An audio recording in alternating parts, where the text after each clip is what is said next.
What's good, everybody? What is good? Welcome to an episode of Opinionated with yours truly. I am Resla. This has been a little weird part of a day. I've been trying out some new settings. Some things work, and then all of a sudden, some things don't. I don't know, but trial and error, right? Trial and error. It's all about trying to give you a really good experience. And also trying to work on some things so I can, bring up the production quality of what's going on. I hope everything is good with you guys. I really hope this does. Of course, this is our Saturday, and I was thinking about some things throughout the week in reference to how streams were going. I was paying attention to what other people were doing. I was listening and factoring a whole bunch of new things going on in the world. If I'm a little slow on a couple of things today, like I said, I'm trying out some new settings, so now I have to look and have to pay attention in different areas. But all the same, I'm still, you know, we're in a rebuilding phase in our lives when it comes to this. So I'm all over the place. Oh, see, now that popped up, whatever it popped up, but it did. It's crazy. So a lot of moving parts that I have moving throughout the session. Some things that I'm gonna be paying attention to. Other things that I just kind of running through on its own because I've been doing a whole bunch of scripting throughout the day.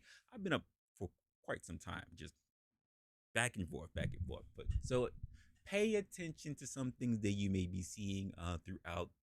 Well, I guess you could say our starting week, since I look at pretty much uh, Saturday is the beginning of my week, believe it or not, and we're running from there.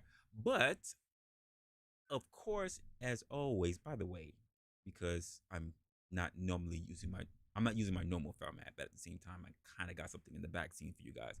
You guys can hear me pretty well, right? Just want to make sure. Want to make sure. Normally, I do. As someone who speaks to people practically for a living, I hate having to be like, "Is this thing on? Huh? Is this thing on?" So please, let me know if actually you guys can hear me. I hate doing it, but until I am absolutely confident, despite the fact that I run many tests that said that I am, the one thing I hate seeing is like, oh, you're muted. Hey, you can't hear you. Whoa, sound issues. And of course, I want to thank everybody who came in the chat early today. I see LA Wilkes was in here. I don't know if he's still in here. Butterfly Jones is, of course, in here. And the lovely Yvette. Thank you. Thank you for showing up good and early. Hopefully nothing bad happened on the side of YouTube as I was trying to figure all this stuff out. So people can actually be able to know that we're on and we're live and that we're doing our thing. You said you do hear me. Thank you. Thank you for letting me know that. Like I said, couple of things gonna be new. As you're paying attention, some things, or at least to me on the back end, I'm paying attention to a lot of stuff. CCD, thank you for walking. I'm realizing I have to pay attention to two different chats. I got because I had three windows and I got four windows. Jesus Christ. So I have to pay attention to a lot of stuff that's going on here. A lot of moving parts, a lot of moving parts. But hey, Mayo, thanks for walking in. I guess everybody's getting the notification because everybody's running in here now. I appreciate you guys for showing up. So there are a few things that I want to touch on today, and I was looking at some things at the beginning of the week that was happening in my feed. Most of my week, this is me personally, maybe it's something I'm just not interested in my personal life, but I like to disclose things as it comes. For me, a lot of this week was based on basically trying to get this particular stream together. It's not perfect. Like I said, a lot of moving parts, a lot of things I will be paying attention to on the back end as well. But also, in what way can we add some new flavor to the show? Not that anything was wrong with the stream before, but we're always talking about elevating our games because a lot of people run into streams that think that this is all a big production thing. And not to say that people shouldn't be working on their craft to get better, but people think that when you decide to go live, that you are somehow competing with like ABC, NBC, the WB, and whatever the hell else is going on in here. And that's absolutely incorrect. And by the way, for those people that are expecting perfection when they decide to look at someone for the first time, or in anybody's channel for that matter, to believe that they are a complete production, polished experience is absolutely insane. If you think it's that simple, folks, give it a try yourself. And when you give it a try, do people a favor. Don't do it in your car. Just no, don't do it in your bathroom either. Don't do it in your bathroom. So I want to get I want to give, of course, credit to everybody who's in here. Thanks for walking in. I'm pretty sure everybody else will be flying in the door as well over time. And oh, by the way, thanks for everybody who's really been popping up. I've been looking through my feed. I've been touching base on some of the other social media platforms as well. Need to do a little bit of posting on it. I'm not gonna lie, it's just hard because I forget. Plain and simple, I forget. But also, thank you to the new subscribers that actually popped up as well. It seems like we're getting a little bit of traction as people are coming through, and yeah, I'm really really enjoying that so far. I love the slow growth. We don't want to go too fast, you know. Steady is smooth, smooth is fast, but we want to make sure we keep those things. I want to move on to something that was new, well, not new. It was new to me in the media. It came through because we have people who are in the media right now. And who am I referring to that's new, or rather back in the media?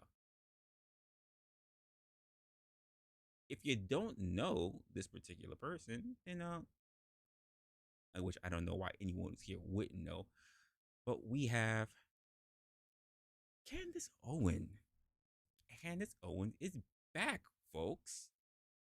Of course, for all you those who don't know, Candace Owens was actually going through a big thing with her former employers over at the Daily Wire. And now that she's back, quite frankly, she's on her own big thing. There are things that she can talk about, the things that she couldn't talk about. And for her first week coming back into the space, she did try to cover some things that she could talk about, but she's under some kind of NDA, even though she won't state that she's under an NDA for the record. But there are things that she absolutely cannot talk about. And since she is in the news, the first person she was actually able to get an interview with was, believe it or not, of all people that she never really sat down with before, Piers Morgan. And I was like, what exactly she's gonna cover on the Piers Morgan thing? Because if he's gonna ask questions, he's definitely gonna ask something about maybe that Daily Wire thing. And if anything, he's going to touch base on all the crap that she was already doing when it comes to her stance on, was it Israel at the time? Yeah, because that was the whole big thing that got her and Ben Shapiro all fired up as well. You said you'll leave that alone. You'll leave what alone? What did I say? What did I say? Mm, mm, I don't know. I'm not sure what I said, but I must have said something. And I haven't really gone through the video, so I might skip through a couple of things because Piers Morgan can get a little wordy. I won't. You won't repeat what I said. Oh, okay, fine. I guess so. Now, what exactly are they saying here? Why did you leave the Daily Wire?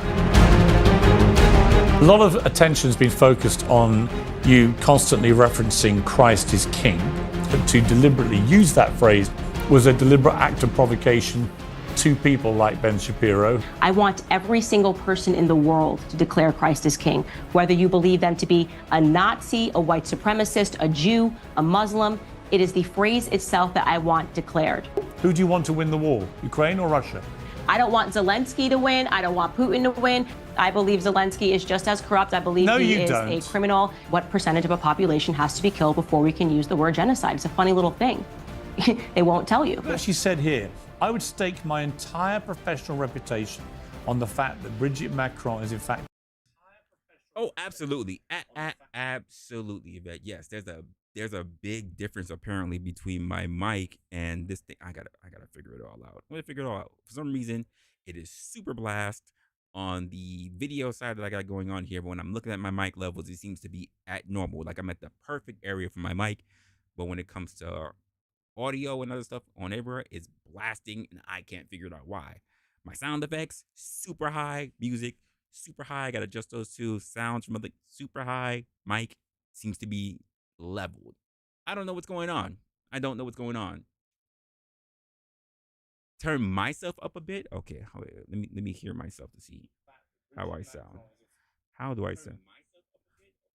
Whoa, no. I hear myself pretty well actually. It's on my other sounds that seem like it's very high. Uh, Anyone else think that I'm pretty low? I know my all the other sounds I have to keep adjusting because they're all blaring for whatever reason.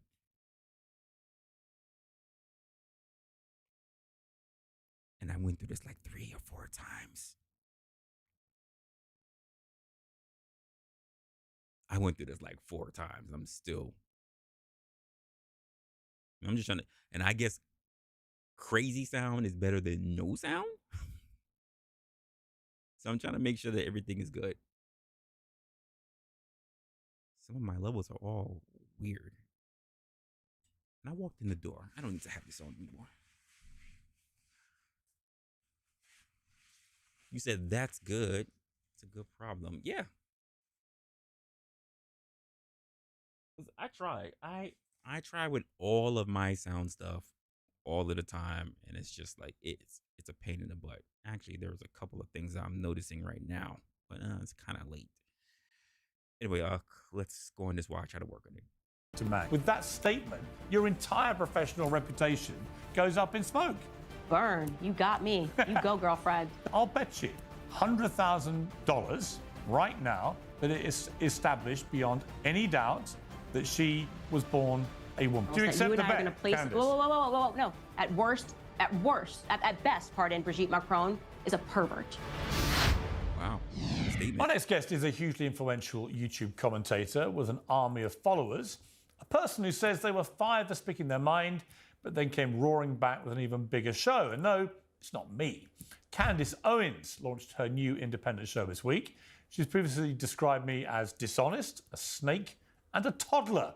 But in the true spirit of Uncensored, I'm delighted to say Candace joins me now for our first ever interview. So finally, Candace Owens, we get to do an interview. I'm very happy to be here, Piers. I promised. And honestly, credit to your producer, because she just was like, I'm going to make it happen no matter what. So I have a bunch of ruthless Rottweilers of both genders who didn't let it go. And what did you want? Because you are a fascinating public figure. There's no question about that. I think we're going to have a fascinating interview. I do want to go into some more detail before we start, though, to show the level of my generosity in giving you this platform on my show, given some of the stuff you've said about me. So April 2022, when I launched the show with my interview with Trump, it all kicked off. You said if my team was unethical and dishonest as the snake Piers Morgan, we'd have sensationally edited this clip of Trump to make it look like he threw a tantrum and asked the cameras to be shut off when in reality the interview was over and we simply wanted to chat off camera. I responded, I bow to your superior knowledge of being a snake, Candace. Tune in on Monday and you'll learn something about real interviews. You then said Piers is whatever he has to be on any given day for attention. He's not guided by any set of principles, which is why I say both sides need to stop platforming his sensationalism. In March of that year, I accused you of falling for Putin's propaganda when he invaded Ukraine, and I called Putin the new Hitler. You said you're such a toddler, Piers, that's way too old to be seriously entering in a literally Hitler analysis. Keep yourself contained to mean tweets about Meghan and Harry while the adults discuss foreign affairs, NATO and Western hegemony.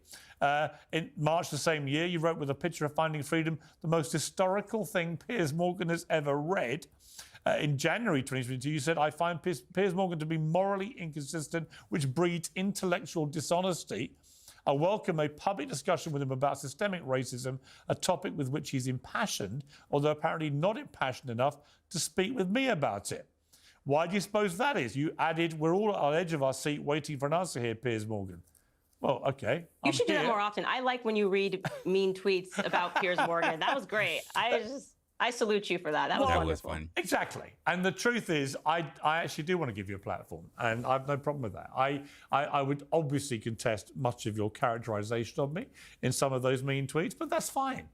We can move on because there's a much more interesting story, I think, involving you, which has played out in the last few months, which everybody knows about. So let's just talk about that. Why did you leave the day?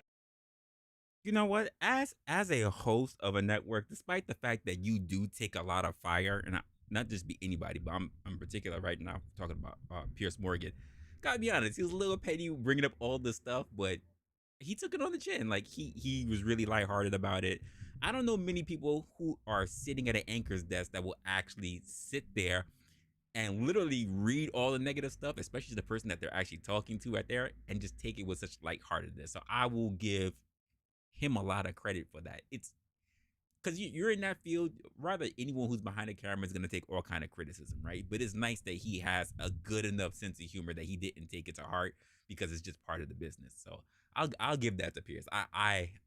He he just gained an extra point because I've heard him read other texts before and then he's blatantly going after people. But for him to actually have somebody like Candace come on and he actually heard all this shit, never really having her on the platform, and then he just took it in stride. I appreciate that. He took that really well. Daily Wire. Well, unfortunately, I can't talk about the specific reasons that I left the Daily Wire, but what I can do is respond to whatever reasons were given to the public. And obviously, no sooner did we agree to leave than Andrew Klavan of the Daily Wire did an entire episode stating that the reasons that I was leaving was because I was anti-Semitic and I was engaging in a type of anti-Semitism that was hard to pin down. And that is why in my first episode of launching my independent podcast, I hit back pretty. How does a person have a hard time pinning down someone who's anti-Semitic? It should be clear as day, right? I mean, is it really hard to insult anyone in the Jewish community? Is it really difficult? Is it difficult to really insult anyone who's a part of that whole Israel thing right now? Is it really a difficult thing to do? Is my question. So the fact that you're saying that people who are rather a part of a particular, or I'll even say, even if it's HR, to say that they have a problem holding down a particular narrative that you may be anti-Semitic. That means if they really had a hard time pinning you down, most likely you didn't say anything wrong. That means they just need to come up with other reasons to get rid of you, but they can't turn around and say they fired you for anti-Semitic things, but it was hard to pin you down on. But companies do this kind of stuff because, quite frankly, they're allowed to do it. Yvette, you said Piers Morgan interview with crackhead Barney. What the hell? Will forever be an epic. You'll have to remind me which one that is. I'm not sure crackhead Barney is. Pretty hard at him because I think it's pretty despicable, first and foremost, as a colleague who I had a great relationship with, to have engaged in that, knowing that I was not at liberty to say anything. I thought it was a very underhanded, disgusting tactic, and I responded in force. I want to play you what Ben Shapiro told me when I asked him about this on Uncensored. One of the consequences of this war has been a lot of very high passions on both sides, a lot of angry disagreements. You and your company have been at the centre of a very high-profile one at the moment with Candace Owens, who's now left Daily Wire. Was she fired, or did she leave of her own volition? I'm not going to speak to this topic, Piers. At all? At all. The only thing I will say is what I've said all along with regard to Candace or with regard to any of our other hosts. I am not in hiring and firing position with the Daily Wire. I'm a co-founder of the Daily Wire. I'm a co-owner of the Daily Wire. I'm not actually in management. And as far as the free speech situation, what I will say is that no company has the obligation to literally pay anyone. The Daily Wire is a publisher. It is not a platform. Do you agree with that, Candace? Agree with which part? Well, okay, any of it. Well, I think that it's interesting, and I'd love to sit down with and debate Ben Shapiro on a number of topics, particularly cancel culture, because I know that he's made some comments in the past that he believes that publishers, platforms should allow people to have different ideas. And so those particular comments to me sound in contrast to what he has said in the past, but I can't speak on behalf of him, obviously. I personally believe that media companies are healthier when you allow people to have different opinions and allow people to debate those opinions. Personally, I love to see a debate between two people. And so I can only tell you what my perspective is and can't really speak for him. I mean, he made the point at the end there that any company, any private company, when it comes to... So just this thing, right? He's a co-owner of a company, but then states that he can't necessarily fire anyone, right? He doesn't have any of those privileges, right? It's the same thing as saying, well, are we really gonna be like, well, Elon just owns Twitter. He doesn't actually have, he has an HR department, but he's not the one that actually got rid of Don Lemon, who, quite frankly, was stupid, dropped the ball, messed up the bag. I don't know if Don Lemon thinks he was on the same playing field as Tucker Carlson, but even Tucker Carlson didn't do such stupidness. But as an owner, you're the owner, as in you set the bar. The buck stops with you. So the ideal that people believe that if you're an owner, that if you feel a particular way about it, if the way how you feel might actually ruin a platform or ruin the network or whatever, because it's all about the optics, right? So why wouldn't they get rid of her, if or just any owner in general? Why wouldn't they get rid of you if they feel like either A, you're a threat, or B, they don't see you useful? Because quite frankly, even if they were wrong, let's just say if they were wrong, then they gotta turn around and eat crow. You think someone who built up their platform and did whatever is gonna allow someone who walks in the door, who didn't build anything, they did pretty much all the work, and they're gonna walk in and then turn around and then what? Tell them, oh, pretty much, I got you in the vice now because, quite frankly, you were wrong and you shouldn't have said what you said. Now, I do believe that Ben should not have said what he said. And that's just as someone that you're supposed to look at people who you're not only your employees, if you want to put it that way, but also your colleagues. That should have been something behind closed doors. He shouldn't have done the whole big thing, whatever going on, despite whatever he feel. But he had to feel like he had to voice his views about Israel, right? Which is the same thing that I say just about anyone in general. Worry about the grass. Worry about the grass of the land. You got to worry about. Everybody else is not really important. That's a second-handed thing. That's not a priority thing. So what I mean by that is worry about what's happening here within your country's borders, and then worry about everything else second-handedly.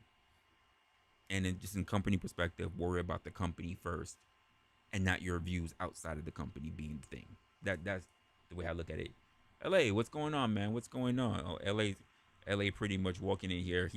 If y'all didn't know, LA, I'm Clout Daddy over here. Yeah, you could talk to him about that. He said he's Clout Daddy over here. So I don't know what's going on with that, but quite frankly, that's the man that you need to speak to. If you're not really sure, yo, go check him out on LA Wolves. He got the thin black line, yo. So be sure to check out his actual platform if you haven't already.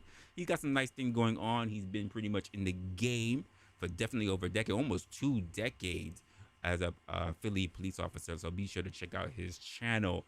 If I will remember, I will probably put it in the description box. So if anything, we'll know from that. But thank you for showing up in the chat, good sir, good sir.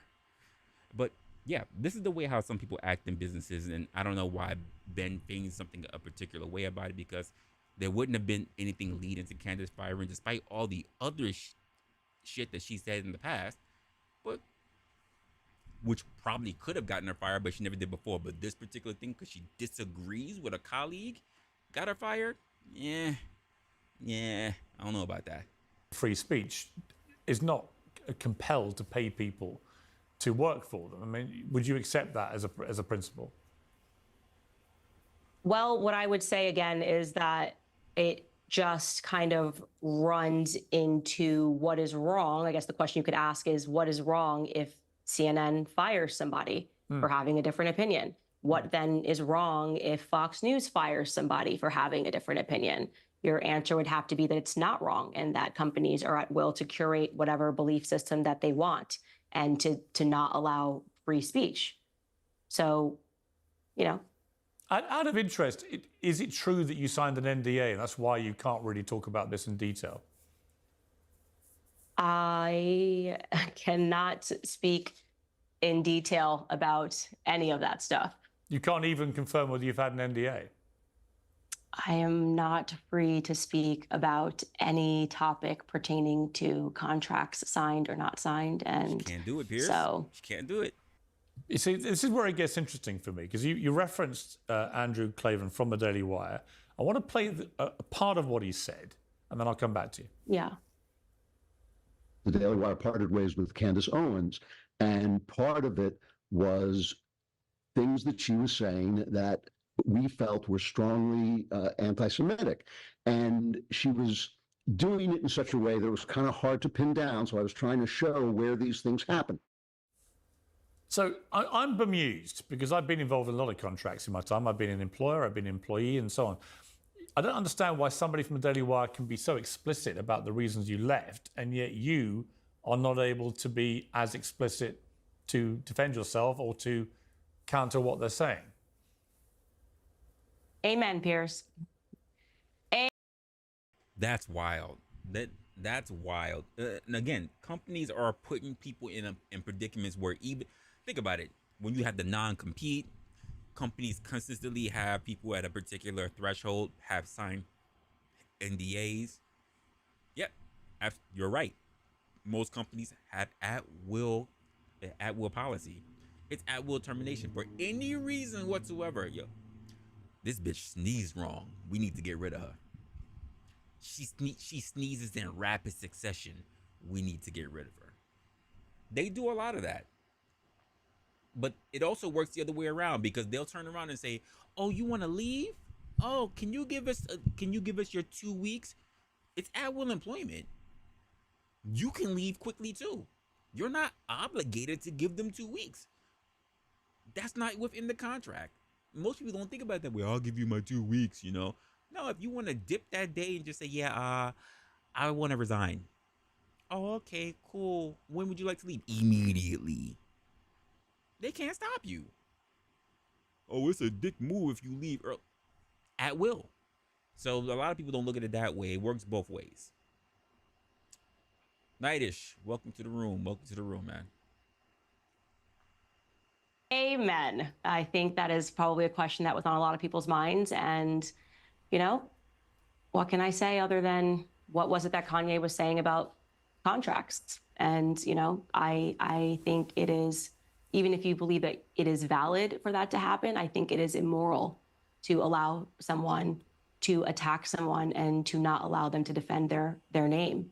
And so for me, Andrew actually rose to the level of defamation when he started claiming that I had actually said things that I had never said. I mean, he flagrantly lies, and I showed that on my platform when he pretended that I did an episode suggesting that Adolf Hitler burning books was a good thing. I wasn't even speaking about Adolf Hitler. Well, that's a problem. So that's a problem, because if anything, I don't know. I don't know how the contract went for the Daily Wire, but quite frankly, I think the videos or the episodes technically belongs to the company, which is why she also had to have her own platform, her old platform or her own channel reestablished, so that she can turn around and get all the people that she had before, because all the other media and stuff like that was already taken from her, because technically all that content belonged to the company. I don't know if there is a fair law policy stating that she created the content, so therefore it's hers, when literally it's under the Daily Wire. I held that, and when I think about it, I don't even know if she can keep the same sponsorship, because if the sponsorship hers or the sponsorship under the Daily Wire, I do know a lot of them share the same kind of sponsors. So that's actually a good thing. That's actually a good thing and a bad thing to know as well, because that means when she left, she lost a lot of sponsors if it's really just tied to the company. But the idea that someone would say something about her in reference to things that she never even said, when quite frankly, here's the worst part about it: they have the evidence, because the evidence is owned by the company. How can they mess up and misconstrue that? Well, I wasn't too sure that you would something you said. No, it's not only can you go back and look at the tape, but your company owns the tape. You can pull the tape out of the archive anytime you like. I don't know if she's able to go back to go check it out, because quite frankly, it is technically her likeness, so she can do it. But at the same time, I don't know if there's a company infringement thing going on there. You said truthfully for the fact that Andrew Clement is longer, yeah, which is crazy. Yeah, because they've known each other for quite some time. I don't understand why he would be doing this behind her back. I absolutely agree with him on that. In the personal relationship, tend to, yeah, you would think so, but then you have to question yourself on whose side. Because I correct me if I'm wrong. Outside of the young girl Brett Cooper, it's really only Candace Owen that was there as the only other woman. Now I'm not saying it's a boys' club or whatever, but quite frankly, if he's looking to make sure that he stays in good graces, because I think they all started doing like a weekly show or a bi-weekly show where they would all sit around smoking cigars and drinking and stuff like that. Well, not so much Candace, because I think most of the time I've ever seen is she was pregnant, but where they all pretty much have the meeting of the minds and talk about particular things or whatever. But let's be honest, if you whose side do you want to stay on? The person who's getting to walk out the door to solidify your area, or do you want to stay by your quote unquote friend and you be looked at sideways? When your friend gets walked out the door, right? Do you want to prove to the company that you're not going to F them up? That you're not going to get to do something that's gonna compromise your job? Like, you know what? Yeah, what she did was fucked up, man. I just yeah, me and Candace was good, but what she did was fucked up. I'm not even gonna lie, man. Are you gonna do what you gonna do to save your job? Or are you gonna say, yo, I ride with my homie despite the fact that y'all didn't agree with her and they could take the chance of losing their money too? I don't think they're gonna do that, Yvette. Most people are gonna try to protect their money at the end of the day. Loyalty is thin compared to, loyalty doesn't mean much when you're hungry. I don't know what other things that Andrew got going on, but he's not gonna move. He's not gonna move his money crazy. At least I can respect Candace when she's like, I'm not gonna talk about something because, quite frankly, I'm friends with this person. Leave it alone. Andrew apparently will talk shit about you to save his own neck. That's just the way how I'm looking at it.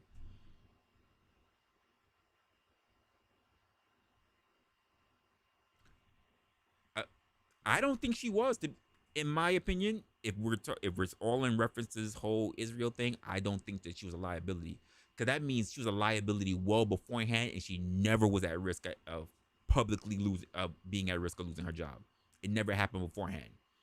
It never happened beforehand. During all her speaking tours, when or this whole thing where all of them from the Daily Wire would be going to like college campuses, there was never a talk. There was never a talk about it before.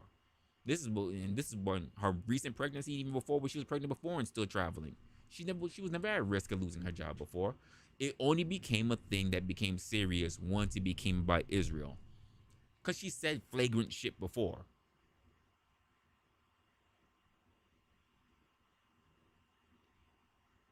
So you mean that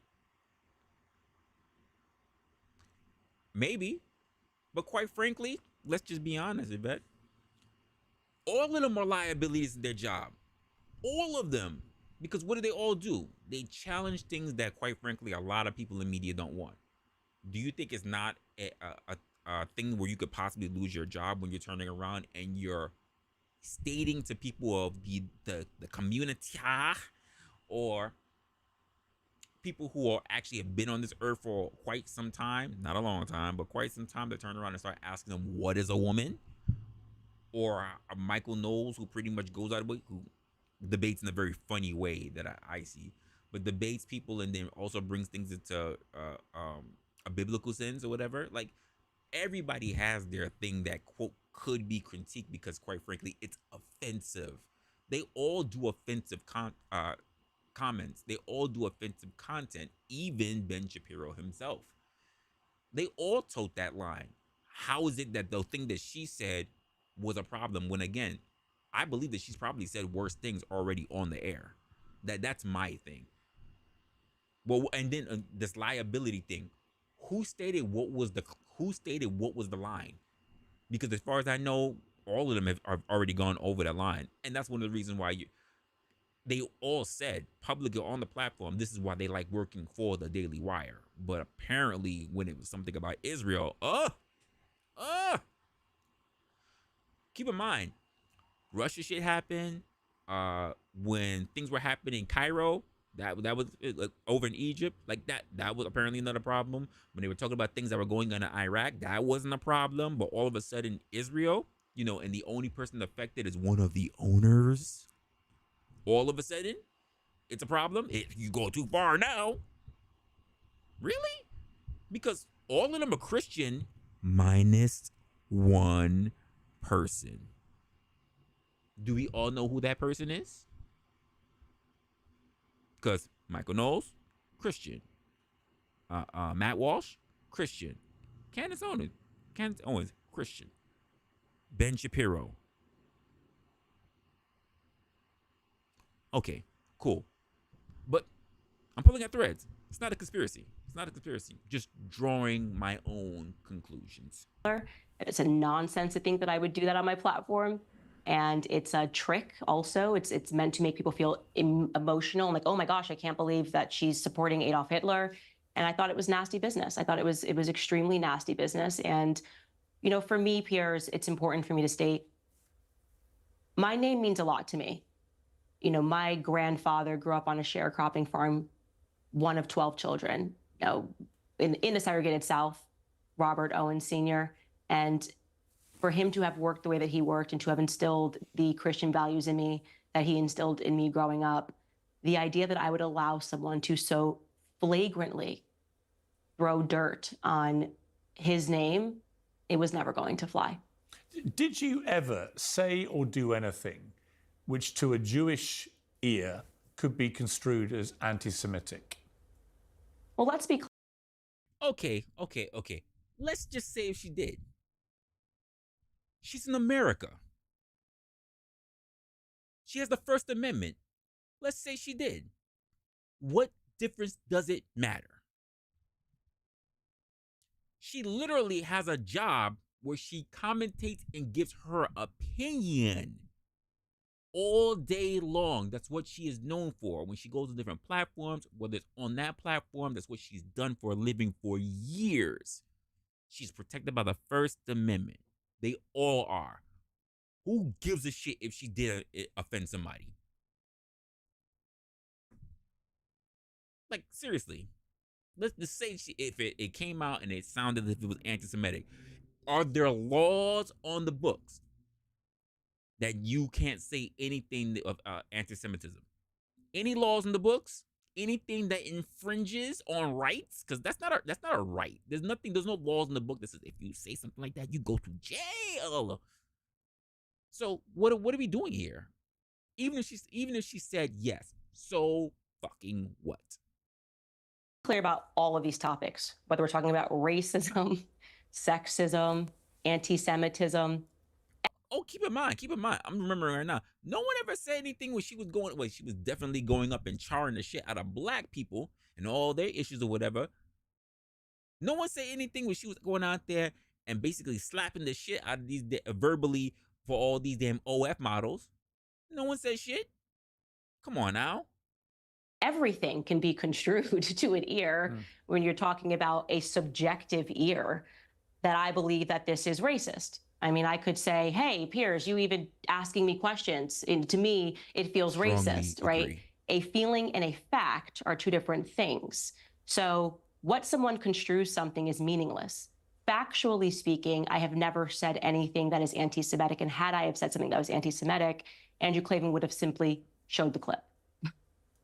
Right, a lot of attention has been focused on you constantly referencing Christ is King. Many people believing that although those words in themselves, if you're a Christian, as you are, would not be offensive, that to Jewish people, when they're being whipped up on social media, as they were at the time, by people who are genuine white supremacists and pretty...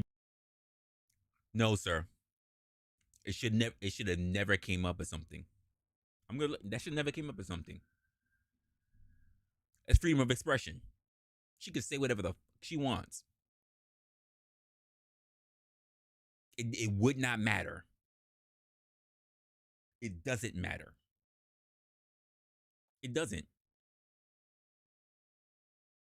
People have worn offensive. First of all, it wasn't even an offensive shirt. It's not.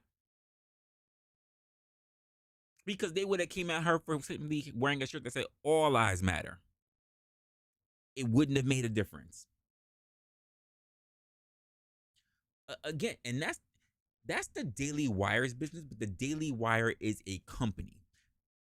And keep in mind, even when she did that, she wasn't immediately put on the cross for that. She wasn't put on the cross for that. And that was something that happened here in this nation, not abroad, here. Here, with a polarizing figure who said things literally that could be construed as being an anti-Semite.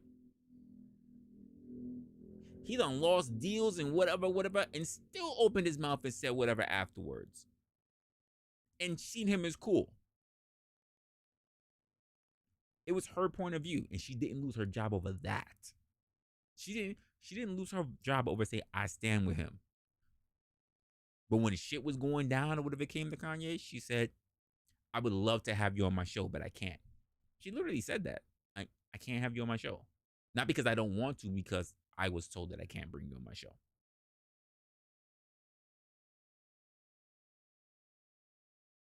She said, I still rock with him though. I watch a lot of these different platforms just to see what they're saying. Because quite frankly, I just want to know what people are thinking. Because I like the concept of different ideas. The hardest thing for me to watch is just some of these people who are just, they're just holding on to like people's nut hairs like Biden. But still, people have said wild shit. And she never lost her job beforehand. It was never even up for debate publicly at all. Because it could have been privately behind doors. Could have been. But being how she actually has been, how she actually is, I think she would have said something.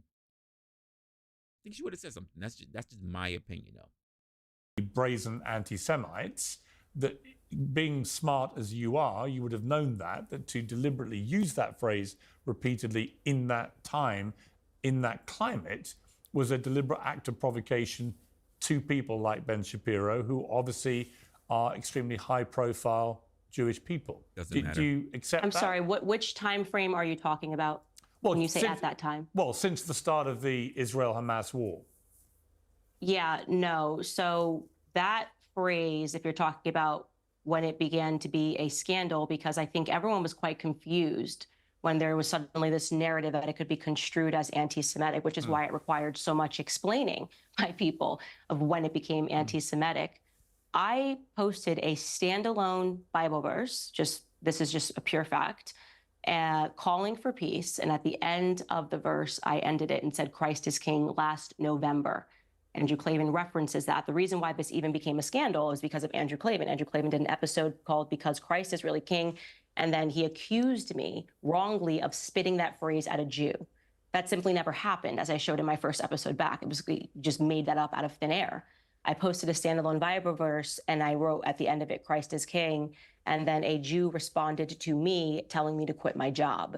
So what happens sometimes is then time passes and people try to rewrite history, but we're not going to do revisionist history here.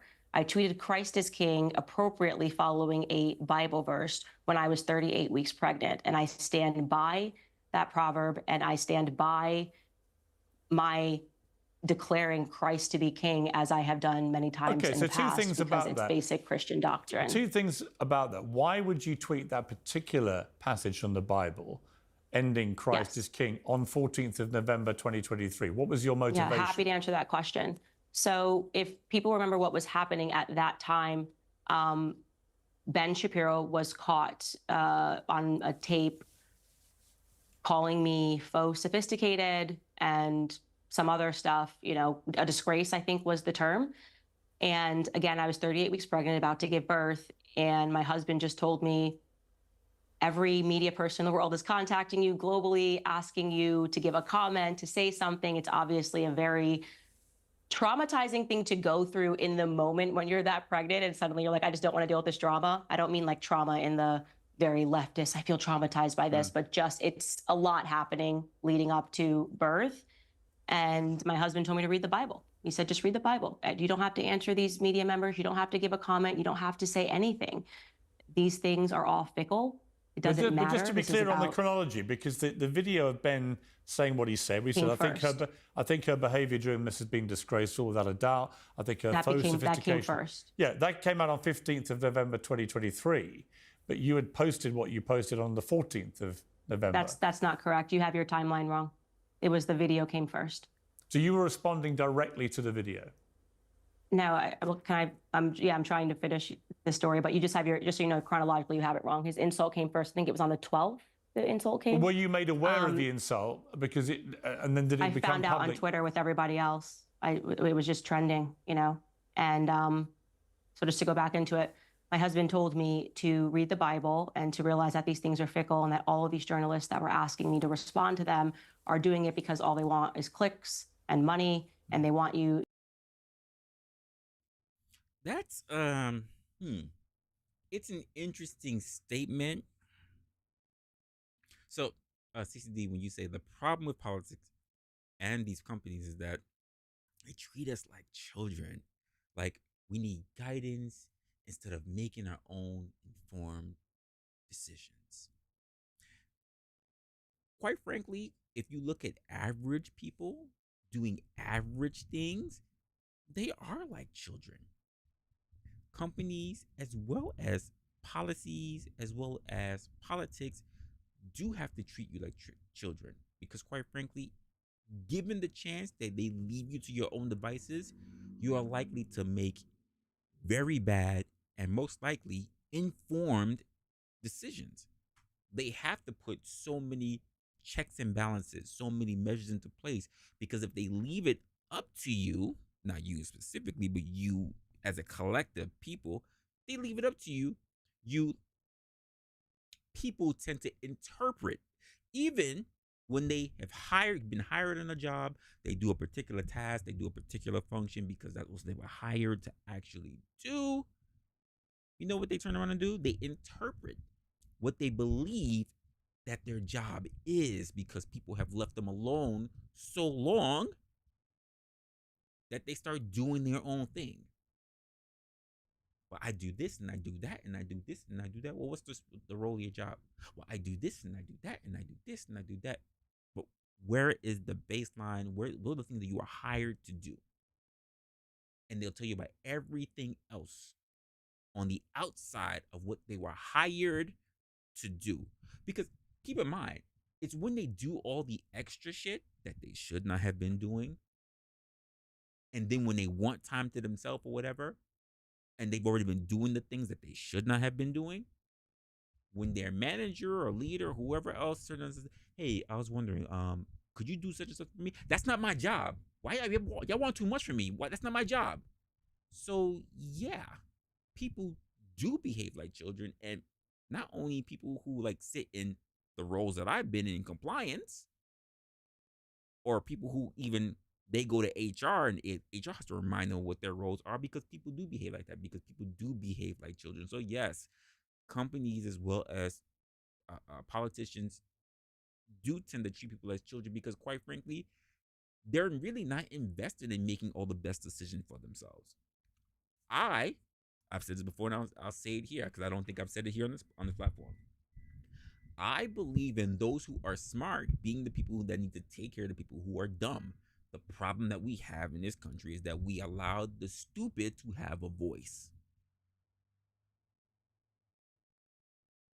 And we then allowed the stupid to get into positions of power, like in politics. That's the issue. Everybody has a voice, including the stupid, and even the stupid are allowed to run. The stupid are even allowed to run for the highest office in the land.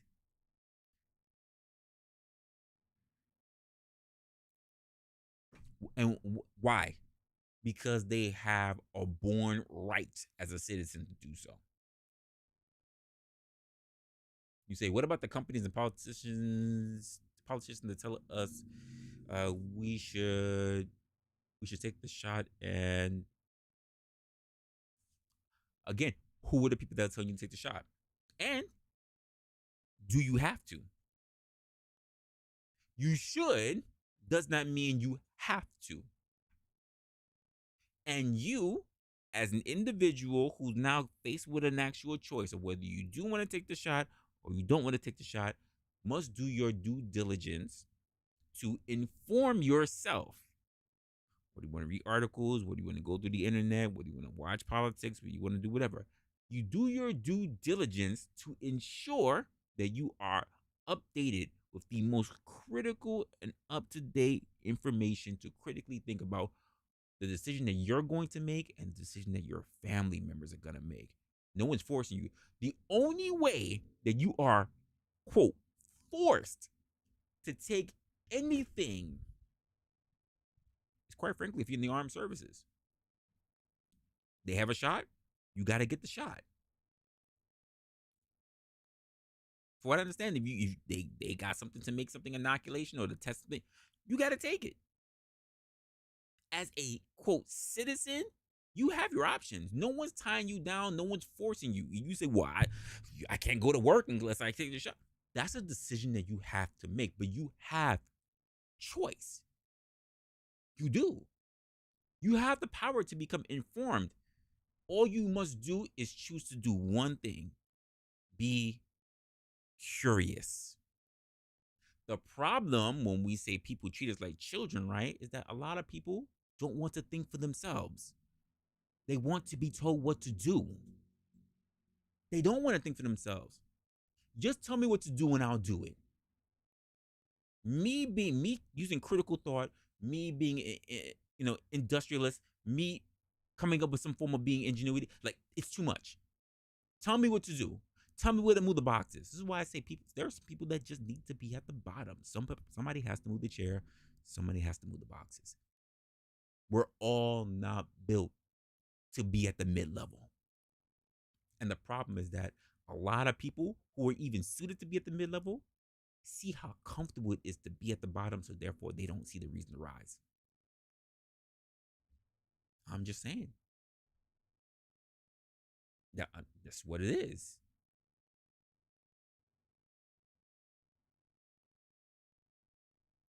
That's not true. That's not true. There was plenty of information, and if you weren't too sure about the information, you still had plenty of statistical analysis to make an informed decision. Here's the first part of your statistical analysis that you can agree with. Motherfuckers was getting the shot and still dying. That's an informed decision. It did not what? It did not treat. It did not cure. People were still getting it even after getting the shot.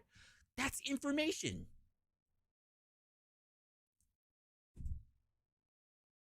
You say remove information from the internet. They were talking about it all over the news. It was information. You had a decision to make. How many people did not get the shot? And then after a while, they just said, well, we guess there's enough people who we got suckered enough to take the fucking shot. You can go back to work. Which means that all you had to do was just hold the line, wait it out. But because so many people were just so built on fear, they caved. And some people just had to do it for their job. And I'm not knocking for the people. I'm not going to knock the people that turned around and said, I got family I need to feed. I got bills I need to keep. Maybe there are other people out here that were able to sit back and not work, and they were getting their STEMI, and they weren't able to pay their landlord rent, and the shit was stacking up. But for me, I cannot allow that for myself. I'm going to get the shot because I need to make sure that I keep a job. I'm not going to be one of the people that's on furlough and then I expect to go back to my job and realize that, well, because of the way how things were and because there wasn't enough revenue coming into the company, my job, my particular role got phased out. I understand the people that turned around and said, I need to make sure that we keep our roof over our heads. I'm not going to knock them for it. But guess what? For the people who did that, they made an informed decision. End of day. OG, what's good, my G?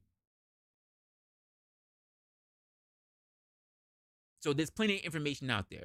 Whether you like the information that you got or not, there's information out there.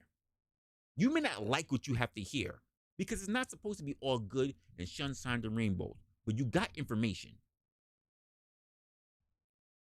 End of the day. And the truth of the matter is that you said it. They want somebody need to tell us what to do. And people have always been like that. We run in communities. We run in a herd mentality. One person runs, nobody knows why, everybody else start running soon. That's just the way how people are built. Not everybody is the person that gets curious and say, wonder what the fuck is going on over there. Let me go look. Like, not everybody's built that way. We see it all the time. So are we really shocked? And some people just have to they have to weigh their pros and cons. I'm not going to knock them for that.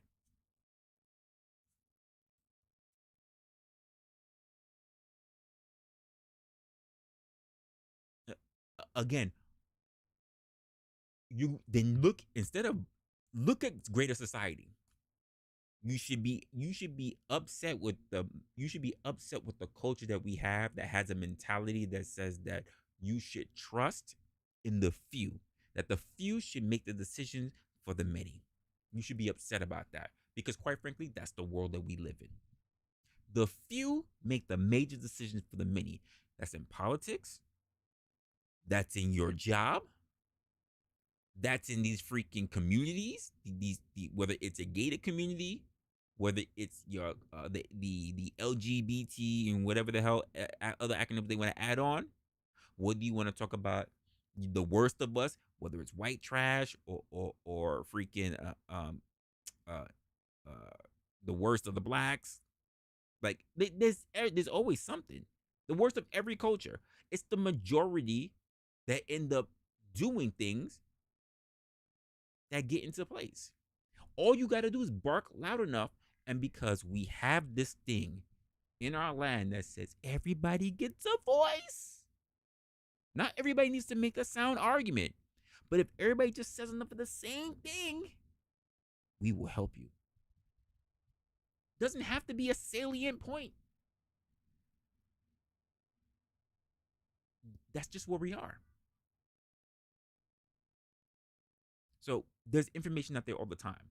In fact, CCD, I'm going to make this point. I'm going to hone down this point. We get information every day. People willfully ignore information. For instance, for all you, because all you are old enough to know about this, even though OG's going to claim he's too young, but it's bullshit. He's old enough too. When we all heard about the don't ask, don't tell, right? Who couldn't see that that was going to lead to gay rights?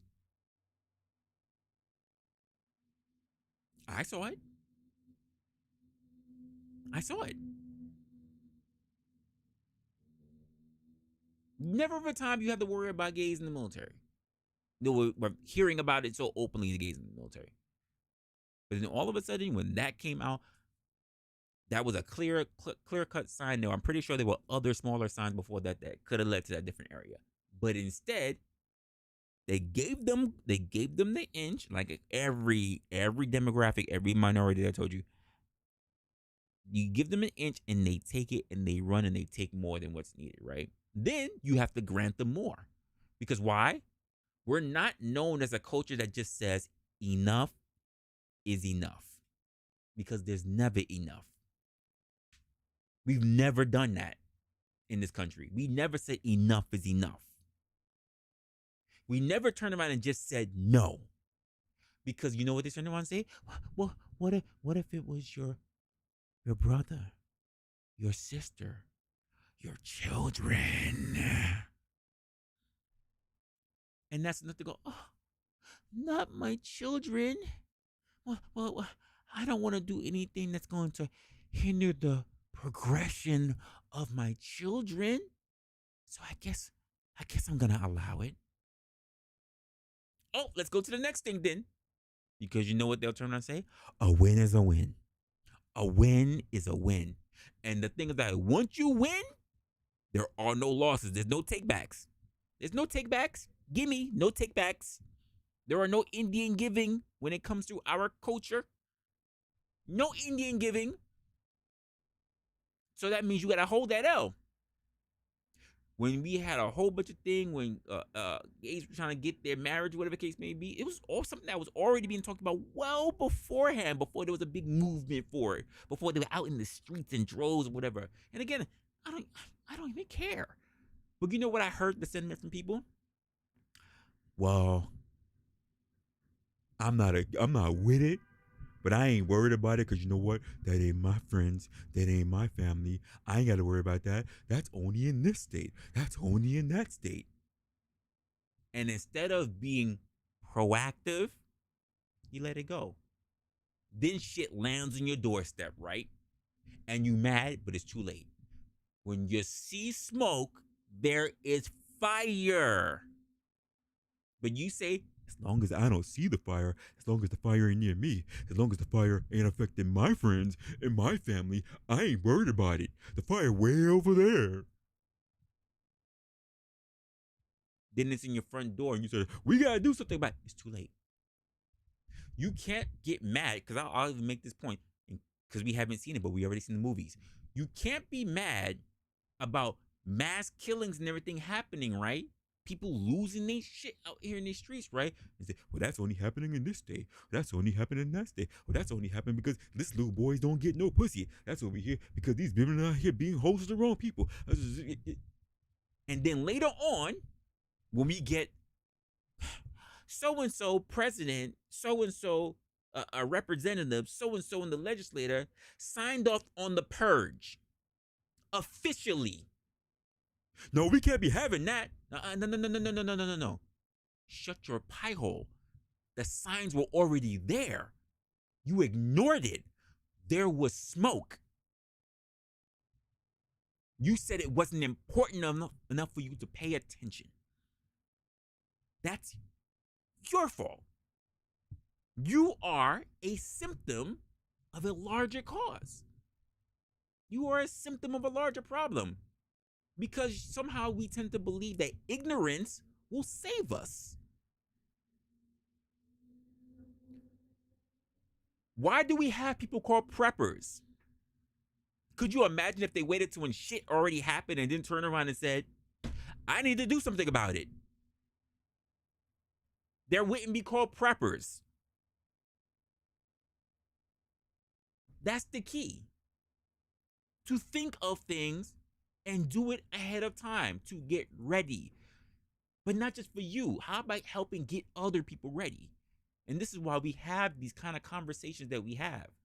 Because too many people will have the ideas in their head, but then keep shit to themselves and just say, it won't affect me because I don't think it's a big problem today. What doesn't seem like a problem today will be your problem tomorrow. You see a leak now and you don't think it's a problem, and then your pipes burst. Why didn't you address the leak? I didn't think the leak was a big enough concern. And that's the problem that we have as people. We allow the little shit to slide.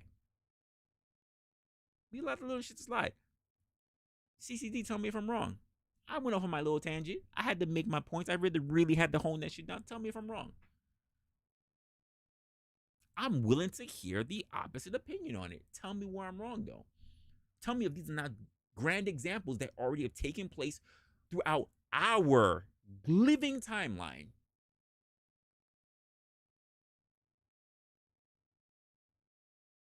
I'm saying, we see the signs. We are informed. We choose to do nothing with the information because we don't think it's important enough. We wait till when things are big. The little things matter. Everything matters.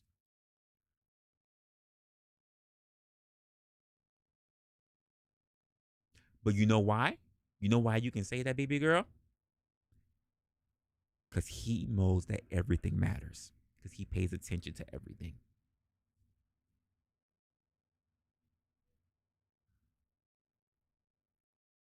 That's just the dead truth. We don't do enough of a good job of paying attention. This is why we can easily get distracted with the dog and pony show, what's going on in everybody else's backyard. Oh, gee, your grass stay green, right? Your grass stay green, right? Because you worry about your lawn. You're not worried about everybody else's lawn. Everybody looking at your lawn, OG. Your lawn stay green, and their lawn is going brown because they not keeping the eye on the prize. They looking at your grass. They should have been paying attention to their grass. As a country, we need to be paying attention to our shit. Fuck everybody else's shit. Your priority is to you. Your priority is to your house. Your priority is to your front lawn. Not to other people's front lawns. Not to everybody else's house. And we as Americans keep fucking up on that. Because we too busy looking at other people's shit and we not focusing on our own. From our nation, to our politics, to our money, to our education, to our culture, to our ethnicities, to the religion. Too much shit. Too many fucking distractions.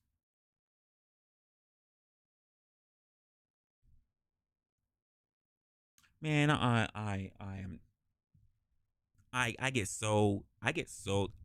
hate when I get on these moments where I have to really feel like I gotta preach it out to you, because I feel like I'm repeating myself. And I keep doing it at the same time because somebody gotta hear it. People who know me long enough are gonna be like, he on his same shit. He does this all the time. Especially for a dude that don't get into the pulpit. He does this all the time. But we can't turn around and look at other people. When we turn around, we do the same shit. Because we're part of the problem. If you're not the person who's sitting there and hearing what somebody else is dismissing something that evidently can be a problem, and you just look at them and then you stay quiet, you part of the problem. Congratulations, you played yourself. Instead of you now having a time to actually bring that forth as a conversation, to say, why did you ignore that? Let's talk about that. Break it down with each other. Maybe become enlightened. Maybe learn something from each other and inspire each other. Now start having that conversation with other people. But instead, they ain't gonna say shit. Oh, they said something wild too. But they not gonna say nothing to nobody. Now I ain't gonna say nothing to nobody. Huh. Cool. I'm gonna just keep shit to myself. Because you know why? It ain't affecting me. It don't affect my friends. I don't gotta worry about my little girl one day munching on carpet. And then one day, Daddy, this is Sheila. Hey, Sheila. So me and Sheila are gonna go to the room. No problem, girls. Go have fun. Go have fun. Then the next thing, you just hear the music. You go up there, what's going on with this music? And it ain't even the other chick. It's your baby girl going down on Sheila. You wasn't paying attention to the signs. You wasn't paying attention when she walked in with different color hair. You wasn't paying attention to one day when she had this weird marking that was at on the bottom of her foot. That looks like a tattoo, but there's no way my baby girl ate the tattoo. But she was hanging out with Sheila. Then all of a sudden she gets a nose ring. She was hanging out with Sheila. Huh. Now Sheila's coming over at least twice a week. It's not even a school night. Okay. Then she comes to the school night too. Huh. And they always play the same kind of music. Huh. Guess girls are just being girls. They grow up so fast, right? No, you fucked up. You fucked up. You weren't curious enough. That's the problem that we have with people. You're not curious. You should be curious about everything. You should have an understanding of everything. You should do yourself a favor, folks. For everybody in their room right now, everybody in their room, if you're sitting in an office, whatever, do yourself a favor. Little experiment. Look at your door. Go look at your door right now. Ask yourself a very simple question. Why is the door handle on that side? Don't try to formulate an answer. Just ask yourself the question and then ask more questions. Why was the door handle put on that side? Why did they decide that the door should open on that side? Why couldn't it have been on the outside? Why is it on the inside? Why is the door handle on the right or on the left? Why? Why did somebody do that? There needs to be logic behind everything. But you know what happens with a lot of people in this world? I don't want to think about it. It exists, and all I care about is that it exists. That's the mindset of most people. I didn't even mean to be cooking this long. I really want to hear what the hell they were talking about. Most people are not curious though about anything because everything already exists. So since somebody already made it, I ain't got to worry about it. Never mind the fact that it might go missing one day. I'm just saying. Um, I apologize. I don't mean to be mean, but I chastise those I love. Because we're here to think. I'm not saying that none of y'all are thinking. I'm just telling you how I look, how things come up in my head, how I move, and how I'm looking at things all the time. This is how I internally am seething about shit. Because the signs are there. And CCD, you sparked that one. Because I took that fuse out before and you relit that fuse because I've said this to a lot of people. You're not curious. You just let shit happen. You let shit happen to you and you get mad. And I say this to people who are Xers too. You let this shit happen and you just let it rock. You get mad looking at your children or even children. You say, why you have our granddaughter moving that way? Because you didn't do a good enough job. And when you saw her doing dumb shit, the kid ain't got no fucking teeth in their mouth and they trying to give him a rib. Trying to give him ribs. And you sit there and just look at that. That's cute. Not saying, what the fuck is wrong with you? Why that baby got a whole chicken leg in her damn mouth with no teeth in her mouth? Fuck is wrong with you?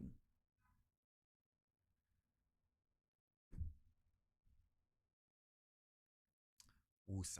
Guys, Trying to condemn the horrors of war? Was it a way of self-indulgent protest, just distracting us from the deadly serious reality? Are they you not mad? You not mad? I hate it. I be seething.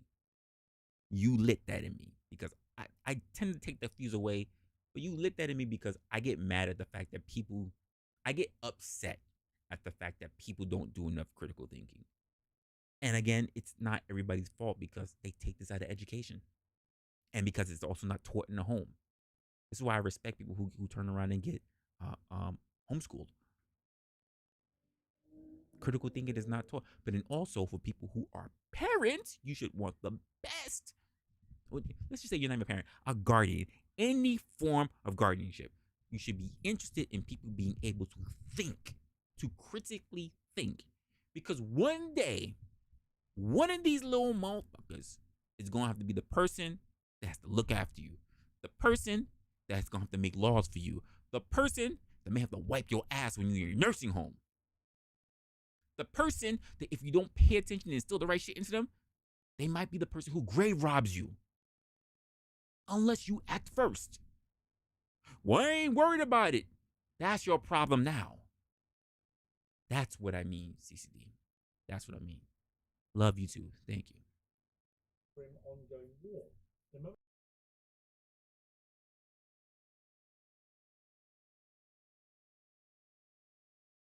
They want to use you for a moment that's not going to matter in the scheme of things in your life. And so I wanted to respond to all of these media members by saying that I'm calling for I can't even do it. I cannot. Damn it. I cannot even do it now. I can't. CCD, we're going to put this one on you. I'm gonna let it rock though. It was all good. I need to move on to the next thing because the next thing is shortified to keep me up there too. I need to move on to the next thing because that was me. I did my thing. I can't listen to the rest of it. She's probably gonna rant a whole bunch of stuff about Israel. I just finished turning around and saying that we need to keep our eyes on our own shit. So I could not give a shit about what's going on in Israel, but what's going on all of them. That's what I said. That's what I said. So for my next one, I want to talk about things that are pretty much a problem for me. Probably some of you have already seen this already. It just hit my feed. I don't really pay attention to people in sports because it's not really my thing. I've never really been a sports guy. I am a business, money kind of tech guy. That's me. I don't look at our modern day gladiators. I don't because I have a thing about watching other people play a ball, touch a ball, and make money. I got to think about it. I can't be sitting around for hours watching somebody else make money when I could be thinking of better things to be utilizing my time. That's just how I look at it. But when we consider something that popped up on my feed, it's this young lady right here. And somehow, unless you are under a rock or somehow that you're not paying attention to our World Olympics, then you would know that this young lady here is Simone Biles, who took some heat about a month or so ago because of something that apparently her husband said, which I wasn't overall too concerned about. But what happened was the firestorm that came afterwards from a whole bunch of women getting on her about the comments that he made. Let's hear a little bit about that. Why don't we? Because I thought it was very, very interesting just how people pretend that they could be rooting for you. And keep in mind, you didn't hear about an influx of her dating or whatever the case may be. But somehow, the one choice that she made, when quite frankly, I think she's doing pretty well, is somehow the bad choice in a lot of people's eyes. One night I broke down. That really hurt that they were talking about my husband like that. Because for me, it's like, talk about me all you want, but don't come for my family. Never. Yeah. Simone Biles speaking out months after her husband's viral interview. I always say we the men that catch, man. I always say we the catch, man. The Olympian sits down with Alex Cooper on the Call Her Daddy podcast and recalls the backlash her husband, NFL pro Jonathan Owens, faced after making these comments. How in the hell did you pull Simone Biles? You really how she pulled me, man. That's the question. Oh, man. Lord Jesus. I always say we the men that catch. Last December, Jonathan's interview on the Pivot podcast made waves online. Why? Well, the football player said he... First of all, hey, I listen, I have no problem with women that walk up to men. It is fucking refreshing. It really is. First of all, in this day and age, in 2024 and 21st century, there are so many things that I find refreshing. I find it refreshing when a woman asks you out. I do. I am surprised at how much I get surprised when a woman says something like, "Hey, do you want to go out for some drinks? Hey, I was thinking about going to a movie, whatever. You want to go check this one out? Hey," like I thoroughly I enjoy it. I'm like, wait, is she? Did she? Oh shit, that's what's up. I like that. I like that. So the fact that she took it on, I got no problem with that. Rather than the whole, I'm gonna sit back in the cut, I'm gonna just flaunt my hair, and I'm just gonna hope that he noticed me. We be doing other shit. We go get what you want. I have no problem with women, but then you be getting people out here that be like, well, I don't think it's it's right that unless a guy turns around it. We're only human. We miss shit too. We miss opportunities all the time. All the time. Nobody's so alert in the world that they see everything. No one. And there are plenty of people that when we say, if you want something bad enough, go get it. We're literally talking to two people that are in particular leagues, that in their own particular spaces, which means that they couldn't sit by and wait for opportunities. They went to go get it. So shout outs to this young girl for turning around and going after what she wants. I have no problem with that. And for him saying that he believes that he's the catch, well, quite frankly, if she had to go out to say something to him, quite frankly, he is a catch. I don't see a problem with that. Do your thing. He was the catch in his relationship with Simone, the most decorated gymnast in history and a recipient of the Presidential Medal of Freedom. I guess sharing it is just a part of my story. Even though the internet was big mad, Simone wasn't bothered. In fact, she defends her husband's comments. He never said I wasn't a catch. He said he was a catch. Because he is. I've never met a man like him. A lot of people that meet him are like, oh my gosh, like I want a man like that. Simone adds she was there when he taped the interview and laughed along with her man. I was in the room. I was sitting on the chair. You just couldn't see me. People, if she's there and she's not offended, why are you?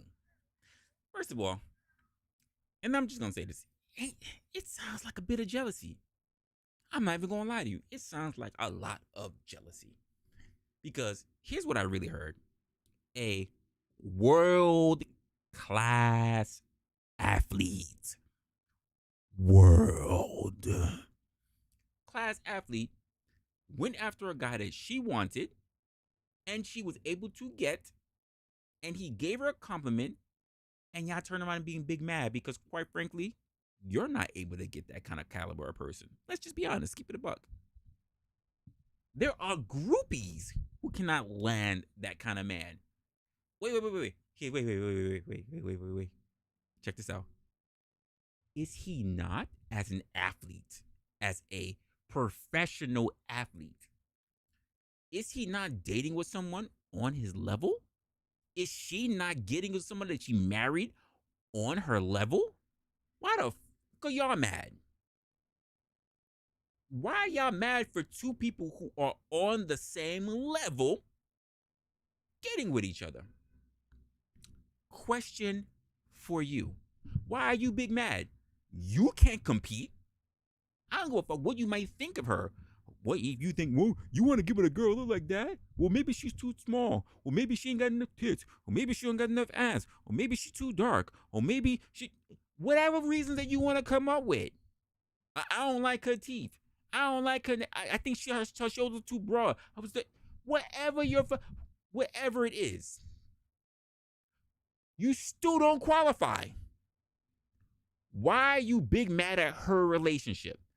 Let me state that again for the people in the back row. It is her relationship, not yours. That man, that is her precious. Her precious. Not yours. Because even, let's be honest, even if you managed to have a guy look your way who was doing what he was doing, who was at the top, he's the profession. He's a professional. That means he got drafted. People were looking at him. Eyes were on him. Not you, on him. You didn't stand a chance. So allow the people who worked hard enough to get in those spaces to attract someone like that, give them their fair due. Don't be all in their shit. Lead yourself out of it. You exit stage right. Get off the stage. Don't talk. Do not heckle. Shut the fuck up. That's how I'm thinking anyway. Me on the videos. And you were feeling great. I was feeling great. I was like, my man just killed that. Simone left feeling great, but things took a turn when fans reacted negatively online. I thought everything was okay. I'm dying that And you're then in the I go on corner. Twitter and everybody's like, divorce this man, he's mean. And I'm like, he's the sweetest. He praises the ground that I walk on. Like, truly, I've never met a man like him. The criticism got so bad, it took a toll on Simone's mental health. People were saying, divorce him, divorce him. I thought it was hilarious at first, and then they hurt my feelings. And then one night I broke down and I'm like, why are you guys talking about my husband like this? Like, you don't know him, you don't know who he is, and if anybody's met him, they know he's the sweetest guy and will do anything for anybody. That really hurt that they were talking about my husband like that. Simone and Jonathan met back in 2020 after matching on the dating app Raya. Jonathan crediting Simone with making the first move. Because if she wouldn't have messaged me, chances are, I probably wouldn't have. I probably would. Hey, and I can't tell you, just as a guy, not even on his level, as a guy, how many opportunities I've missed out on girls like that too. Girls who just walked up and said whatever. Maybe I was busy, I was in my own head or whatever, and Shorty's sitting right there giving me her best pickup line. And I probably didn't pay attention because my mind was on some other shit. And there's been girls who have turned around, did the flirt, did all kind of whatever else like that. And it took me 5-10 minutes later after, and I'm just going, wait, did she? Was she? Fuck. Really? Oh, she was cute too. Damn. And most of us have done that. I can say that there are plenty of us who a guy may have walked up, maybe he was shy or maybe he was confident. Or here's this. Ladies, how many of you could have had a really good guy, a really sweet guy, but you turned them down?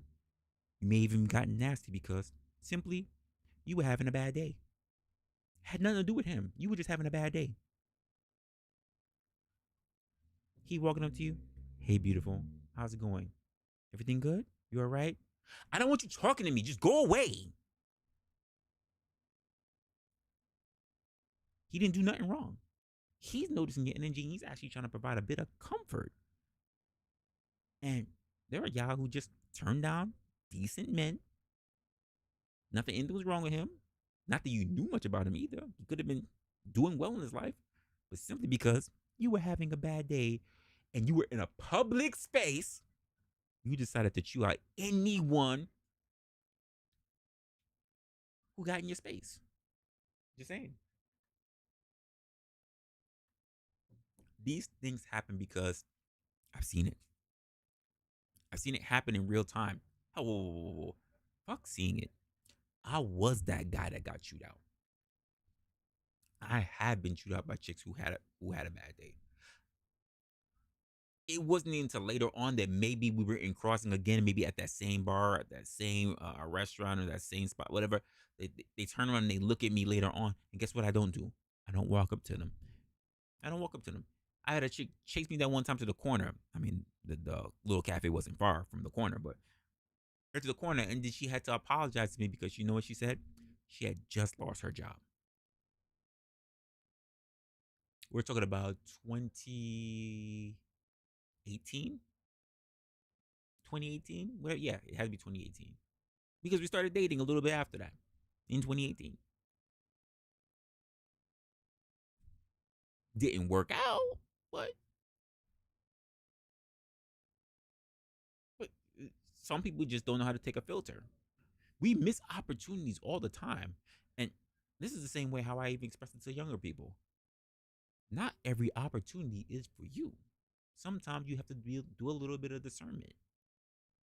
Sometimes the opportunity is just really for somebody else. It looks like it's open to you because no one else is reaching for it, but that doesn't mean that opportunity was meant for you. You should try if you really think you want to try, but there are people who turn around and they do this. They talk to anybody or they take everybody's opportunity and they squander it. They waste it. They waste it. They take a good thing and they don't treat it properly. To some people, they get their first car. It may cost them $5-8 grand, and they treat that car like gold. And the other people, they go through cars. Doesn't matter how much the value of the cars cost. They just go through cars because they don't care about it. Because in their mind, it's just one another. It's just another. When you guys, I know you've heard this. When you get a good car and you take care of it, it takes care of you. So a lot of guys, their first car is their first commitment. You got a good car, it takes care of you. You stay with that car through thick and thin. You don't give up on that car because that car won't give up on you. Weird dynamic considering the fact that it's pretty much a non-sentient thing, but there are guys who are like that. I met a guy who spent more on his vehicle than he ever did on his girl.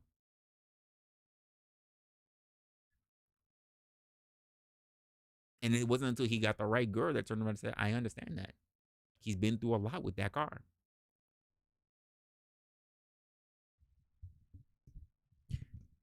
Okay, I've been listening to me. It sounds like I'm fine, but you're telling me now I sound low. So you're the second person to tell me I sound low.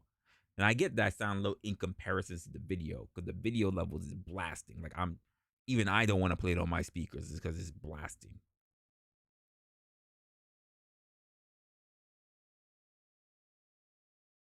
I'm listening to myself and I sound fine, but that the videos and shit is really blasting.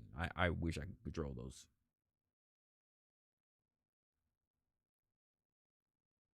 But I don't understand people who turn around and they do these things in people's relationships. I really don't. I don't get it at all. Just mine would have went somewhere else. We matched, but I was the first to message. Yeah, you messaged me. She messaged. She wasn't scared. I know what I like and I know what I want. They tied the knot in 2023 in a private city hall ceremony in Texas. And I believe everything happens for a reason. Simone is one proud wifey and makes it clear no one messes with her man. for me, it's like, talk about me all you want, but don't come for my family. Never.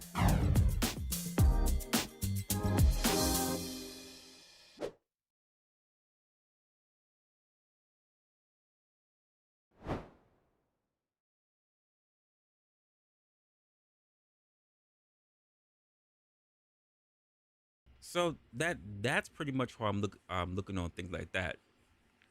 I know that's what you said, but I know that's what you said, baby girl. But I'm literally looking at myself on a playback, and I sound fine. I had literally adjusted the volume level for the wow, now I can't think, for the video, but at the same time it sounds fine and I sound fine. So I don't know what you guys are listening to, because I'm looking at my levels, I'm looking at my mic, it looks fine on my levels, and I'm hearing it on the back part of my stream, it sounds like it's fine. So I'm not sure what's going on. I can't really, I'm not gonna blow out my damn mic. Like, I'm almost at peaking. So I'm not sure. Like I said, I'm trying a whole new settings. I gotta figure it out. I'm doing a whole bunch of new things. For those you got, like, I'm not even on StreamYard, guys. I'm not. Keep in mind, if I want to connect to StreamYard, I can, because I have to figure out how to work that out too with everything that I'm doing. But I'm not on it because I think that too many people also get crippled by staying on StreamYard. StreamYard one day decide to go away. Ooh, a lot of people are gonna be hurt. They're gonna be hurt. They're gonna be hurting. Not gonna lie to you. They're gonna be hurting. But yeah. I'm not really sure. I'm listening to it. I wish I knew what you guys were actually hearing, because Locksmith says that I'm really, really low. But that's, well, let me not say really, really low, but the mic sounds low. But when I'm listening to myself on the playback, and I played it on my laptop, I played it on my other screen, I played it on my phone, and so far I sound fine. So I'm not sure what's going on. I'm really not sure. The only thing I wish is my other chat thing would update itself quickly, because I can see myself quicker. I can see the chat quicker on my laptop. Did anything else?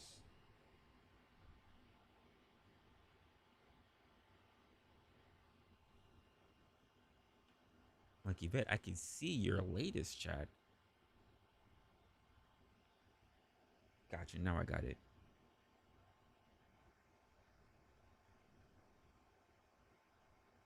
Right. I didn't see she was talking about me. Oh, that's what you say is what you mean. Okay, fine. Fine. And keep in mind, oh, wait. Keep in mind. Let's check. Let's check. Let's check that out again. So she's on, right? Because I want you guys to see. I want you guys to see what I saw. Hold on a moment. Let's see if I can get a better view in this. Boom. Look at the comments. Look at the comments section.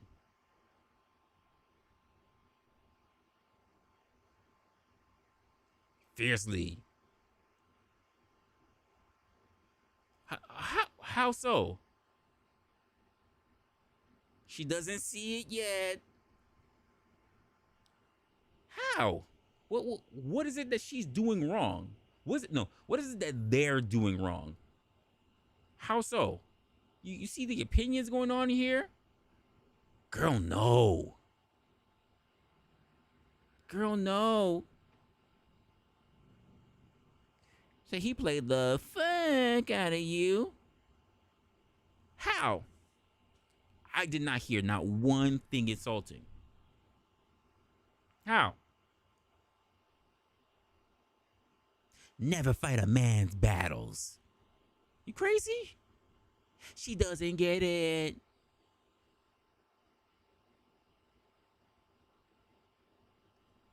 He didn't praise her to the world. What do you mean he didn't? What are we saying here? Despite the fact that there was nothing but good intentions, nothing but good things being put out, they turn around and say, none of it's real. He didn't say none of that shit. He didn't mean none of it. Girl, it's backhanded compliments. He's oppressing you. Really? Red flags.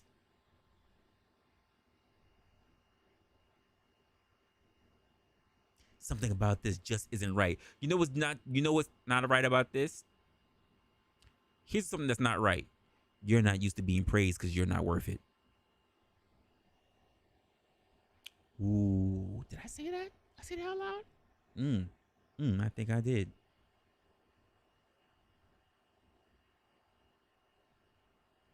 She said this will not likely age well. I think she means end well, but whatever. He's a narc. Really? Really? You heard nothing but good things. He praised her. They dated. They got married. Which is more than what I could say for probably more than half of what's going on these freaking comments.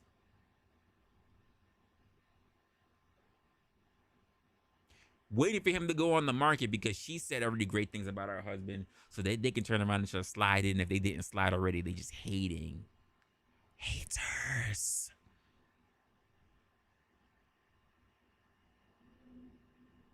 Yeah. Yeah. For the rest of their lives. And God forbid if they end up having kids. Oh. Could you imagine? Oh, I love this. I love this. Look, check this one out.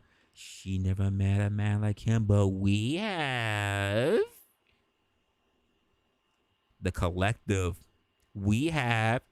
She never been with a guy like that, but we all fucked guys like that. Oh, I gotta see more.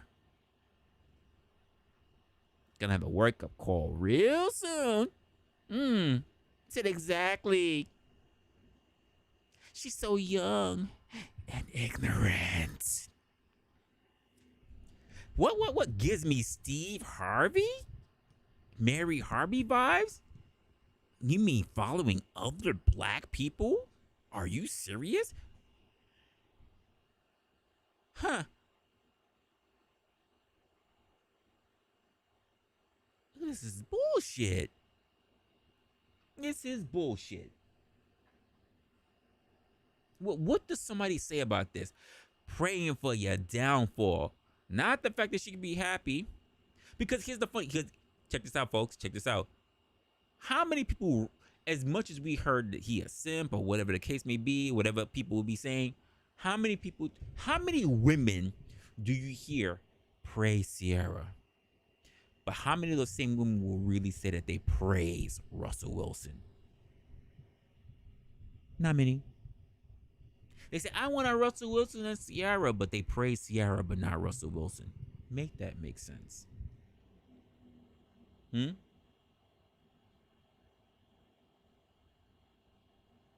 See, he couldn't just say, yeah. He couldn't just say, yeah, I'm a catch. He had to say, but also my wife. This is the equivalent of saying, yeah, I'm the king of my castle. But my wife is also the queen of my castle. Why can't he just say, I'm the king of my castle, but I'm so happy that this woman approached me so I can have a queen? Which is basically what he said. Come on. We the cats, right? That's what he said. So he said, we the king, right? But she approached me. Yeah, I'm happy that I got a queen now. That's essentially what he said.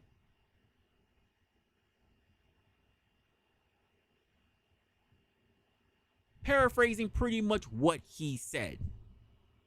And yet, somehow, we all fucked guys like that. Yeah, I'm paraphrasing that too, because we know what you meant. Heifer.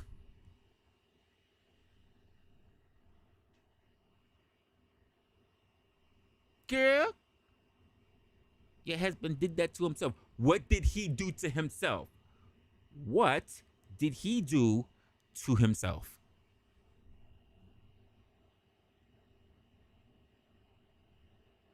He seems rather arrogant to me.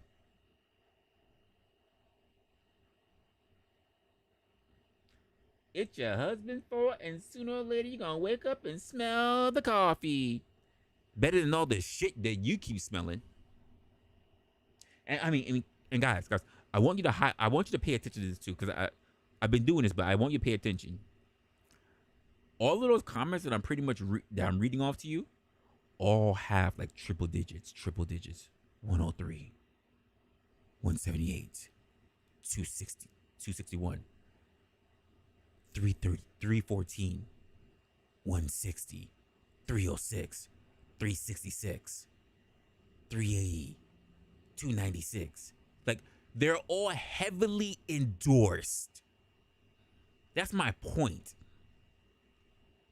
What does that say about the hate, the envy, the jealousy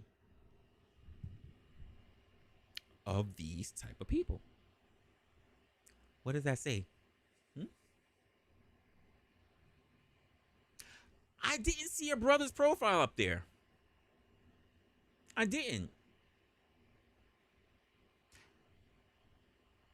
Could be, but they can also very well be single, but always telling their friends what they won't accept from a man, what they won't do with their next man. Keep in mind, they've had plenty of next men. They've had so many next men that they probably do nothing but play the next album. They play everything from the next band.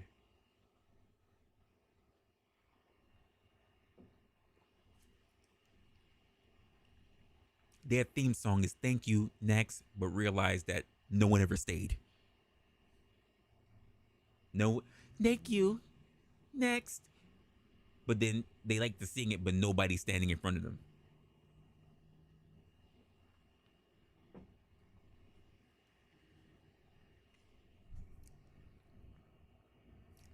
I'm just saying. I'm just stating what I can understand based on what I am seeing right now. Because I think this is sad. And again, this is not something between men and women or sexual dynamics between men and women, because I could not care. This is about the fact that other people love to commentate, to follow, to prescribe, to invest heavily in other people's lives rather than getting their own. It is so much easier for you to be so involved in the sadness or joy of other people's life rather than creating it for yourself. You're so invested in reviewing to live vicariously through other people's strong ambitions and work ethics, but you don't become inspired to produce those things for yourself. You want me to say that again for you? Because I'm not sure that you heard me. And you may not like my tone. Make lemonade. Make it. Don't talk about how good lemonade could taste. Go make it for yourself. Because you've been making batches, and every time you go, because you haven't learned how to make it sweet yet. You haven't learned how to make it sweet yet. It's the same thing as cooking.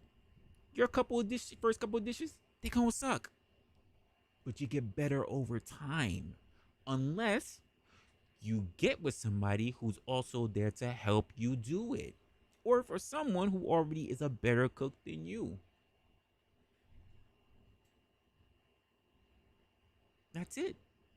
That's the secret of things. Trial, error, and most of all, having gratitude in all things. How about you be gracious of the fact that you even found a partner? How about you be gracious of the fact that you're able to find a partner? How about you be gracious of the fact that you were born in a time right now that can be considered one of the most luckiest times to ever be in? I'm a person that turned around and says that I would hate to be born in the past. I'm very much grateful to be born in the time that I'm in right now. I don't want to worry about the future. I don't care about the past. Right now is good for me. Being born when I was, where I was, how I was, to be who I am is good for me. I don't fantasize about how I could have been because I'm too busy thinking about how well I am right now and how well I can be based on everything that I've gotten right now. Because I understand that my potential is endless.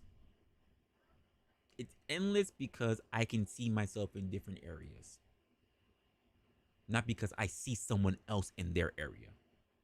Oh, they got that? Maybe I can get something close to it. Or maybe I can get something in my own version. That sounds good to me. I don't turn around and say, I want what they want. I want a relationship like never came out of my mouth.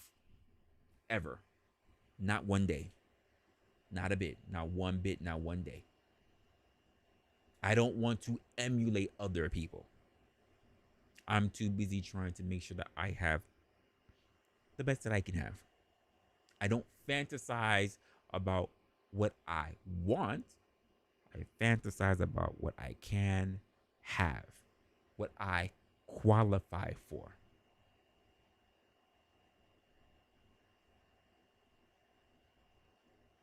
Absolutely right. I work enough. I work enough. What do you mean I gotta work for that? You work every time you get up.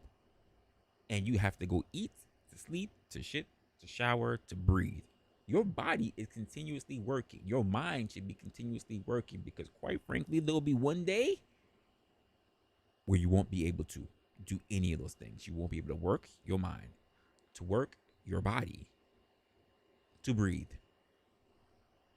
You will cease to be on this planet and you will have what so many people beforehand had. And it's called a mountain of regrets, because the most thing that you hear about from older individuals, especially those who are ready to transition into the next plane of existence, is that they wish that they could do this, they wish they could do that. But you know what? One of the biggest thing that I hear from older people, because quite frankly, I was that younger person that turned around and volunteered, or turned around and helped, or turned around and been around older people. You know what was the biggest thing that I really heard with other people? It's not that I wish I had more time. It's not that. The largest thing that I hear from the elderly when they're explaining their thing, even if I didn't want to hear it, I sat there and I said, yeah, they ain't even got much time. I'm going to hear what they have to say anyway. They said, I wish I wasn't so hard on myself. That's the biggest thing that I hear.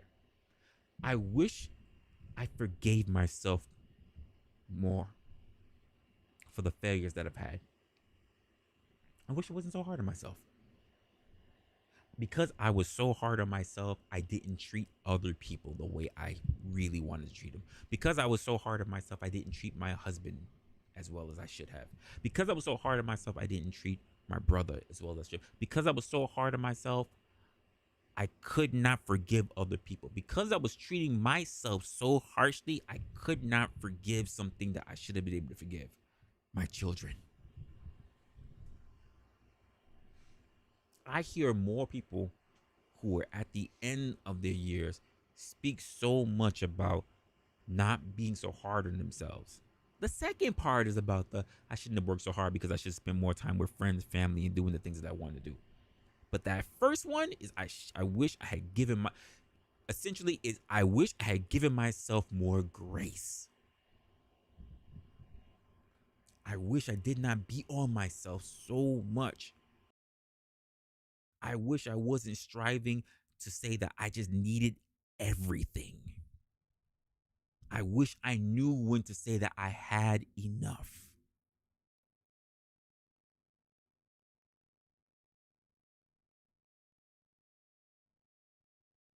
And let's be honest, the things that we say, the things that have been said throughout time is exactly true.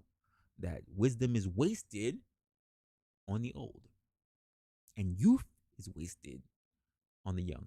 It's just the way how things are. It's how things will always be until we figure out a way to become immortal. Because right now you can only do it within the inner workings of the pages. So to you people who are turning around and being invested in other people's lives and you're miserable on your own, I want you to do yourself a favor the same way how I turned around and said earlier, because no shame to them. No shame to the people who like those things. I don't care. You do you. It's your prerogative. It's your perspective. It's your opinion. It's your hobby. But instead of you being so invested in other people's lives, how about you become invested in yours? Instead of you wanting to so badly to follow, to infantilize, to submit to being a watcher, how about you do more with yourself? You become a doer. Stop worrying about what other people's lives are and stop stating what other people have gone through or what other people proclaim, because we don't know if it's true or not, what they proclaim as being true, and you start acting within truth. You know, because a lot of you guys, I hear this thing all the time, and I'm going to put it out there because it's the women who do it. It's the women who say it all the time. My truth. Because you have no problem spitting a lot of whole other shit that has nothing to do with you because it's not in your real world. You'll talk about celebrities. You'll talk about what other people's lives. My sister, my cousin, my best friend. This happened on this celebrity. This happened on this show. This happened in the nail salon to other people. Not to you, though. And if things are happening to other people, good or bad, we'll go back to the point that I had earlier when I lost my shit. You have information.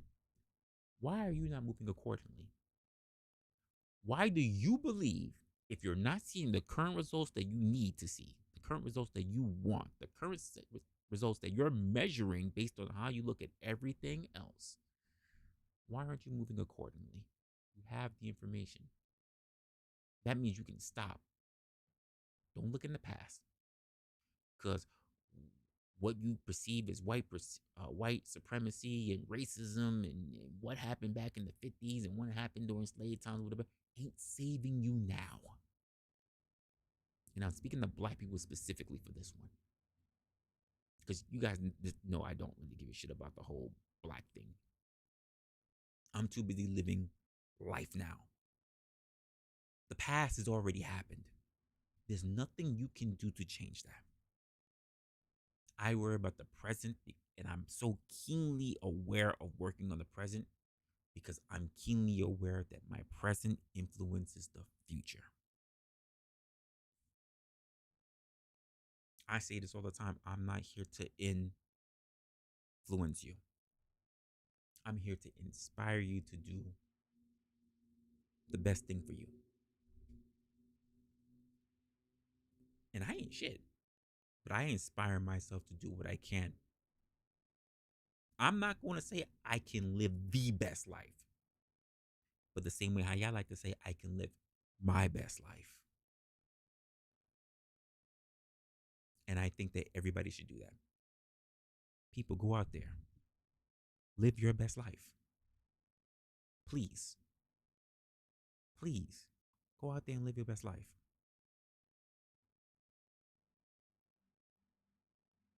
I hope that someone will take the messages that I'm giving you because, quite frankly, not because I know everything, not because I've been on this earth long enough to tell you that. No, it's not. Because I wake up every day and I do this.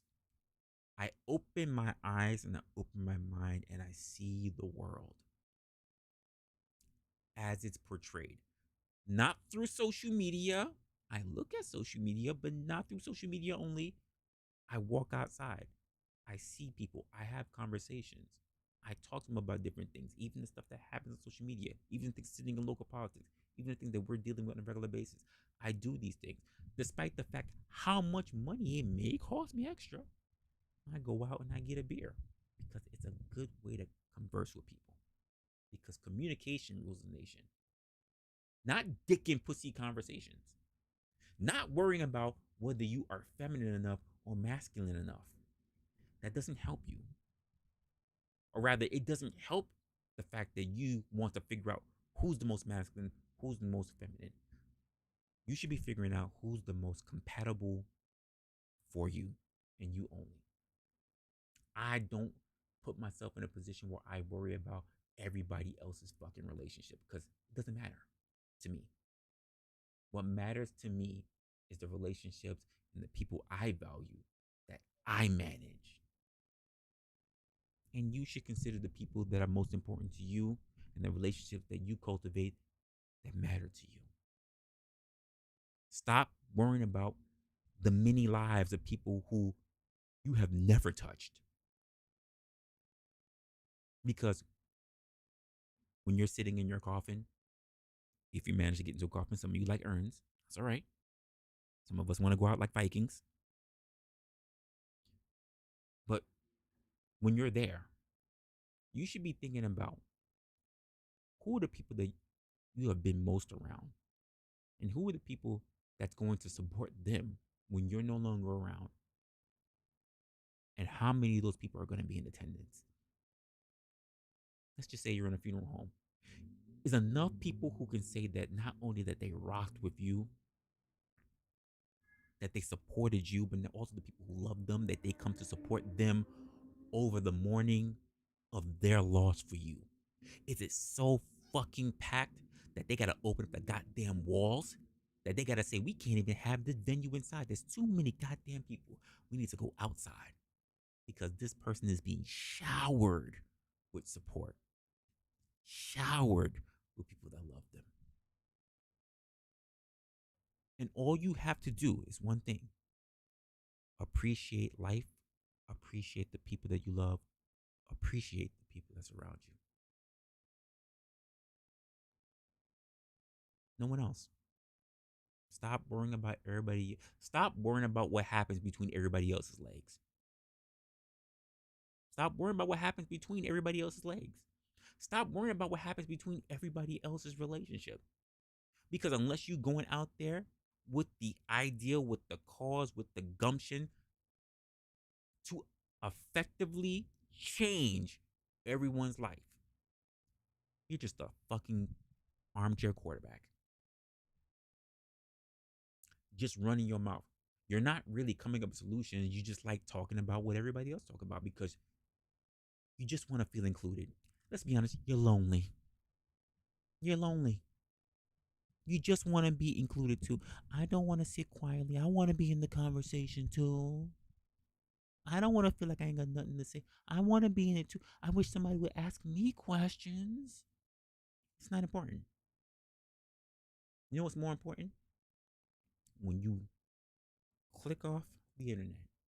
When you click off the internet. When you go outside in your real life. When you talk to your real life family and your real life friends and your real life coworkers, I want you to ask yourself and even ask them the question: how much do we appreciate each other? Really appreciate each other? Are you really my friend? And I mean this to the people that you know who are your quote friends and the people that you meet at work. If I leave work, do you reach out to me just to ask if I'm okay? Without asking me if I can take a shift or something about work. Do you just ask to see if I'm okay? Hey, Keisha, you doing well today? Oh, no, it's my day off. Girl, I know that. I just want to know if you good today. I ain't see you at work. I was sitting there talking to Bethany, Tanya, Lucia, whatever. And we were just talking about you, and it just made me, girl, like, I wanted to reach out to say what's going on. To say that you ain't here, but we was talking, we was laughing about something that happened. And we like, I know you're here, you'll be at work tomorrow, but we miss you. Hey, I know you ain't here right now. You on vacation for a week, but we already miss you.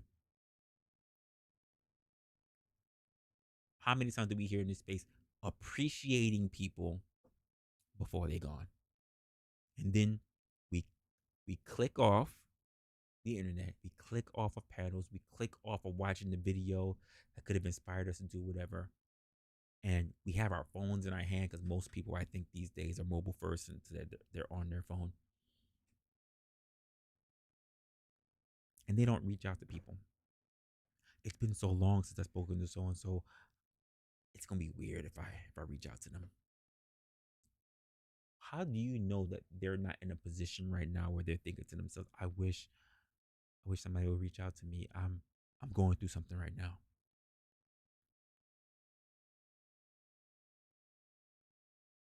Sometimes people need to realize that it's not just about you. And sometimes you should take extreme selfishness to say it is about me. And because I'm so fucking selfish, I'm gonna reach out to them. Hey, what's going on? Yeah, I ain't talked to you in like 6 months. But I was thinking about you. Listen, I was looking through my phone. I saw your name still stuck in my phone. I want to see how you was doing.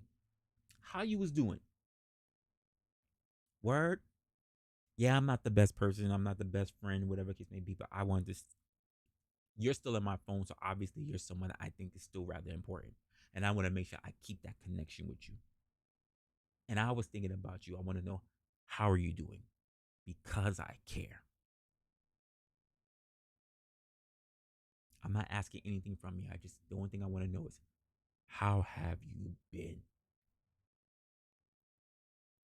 How many of us do that? How many of us can really say that we do that? Or we turn around and say, it's gonna be weird.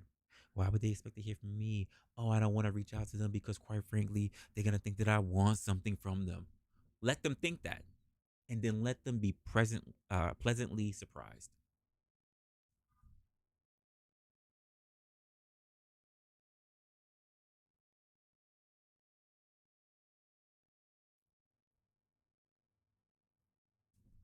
Reach out.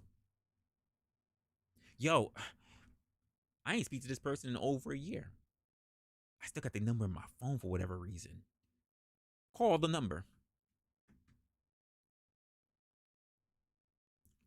The most that could happen is you call the number, they pick up, or the person pick up, and you say, "Hey, is this Mark?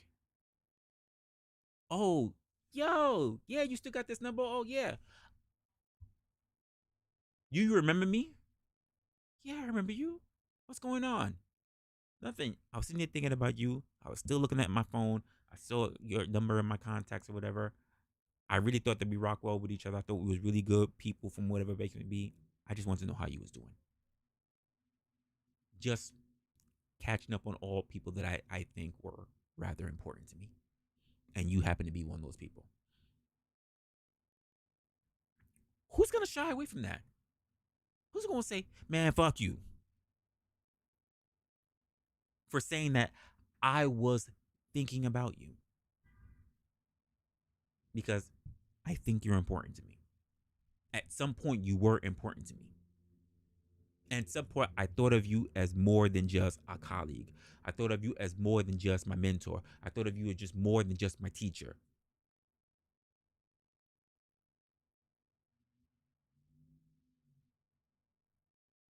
Because everything is about choices, about the trade offs that we make, and most of all, it's about people. Everything you do, everything you work for is about people. There's no company that doesn't cater to people. There's nothing that you really don't buy that doesn't have someone else attached to it.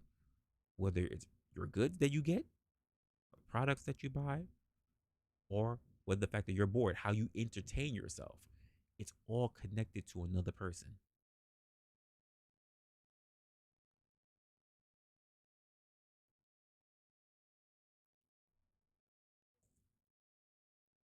I'm just saying. You say you appreciate me. I listen. I don't mean to teach. I'm just saying the things that are obvious that people tend to forget. And I have to say so much to myself to make sure that I don't forget, because we're very forgetful as individuals. We give ourselves too much credit in saying how smart we are. We're not. We're average. A lot of us are average. And sometimes we need to create rituals in order to make sure that we stay doing what we need to do. And sometimes doing what we need to do also means getting out of your own way or getting out of your comfort zone.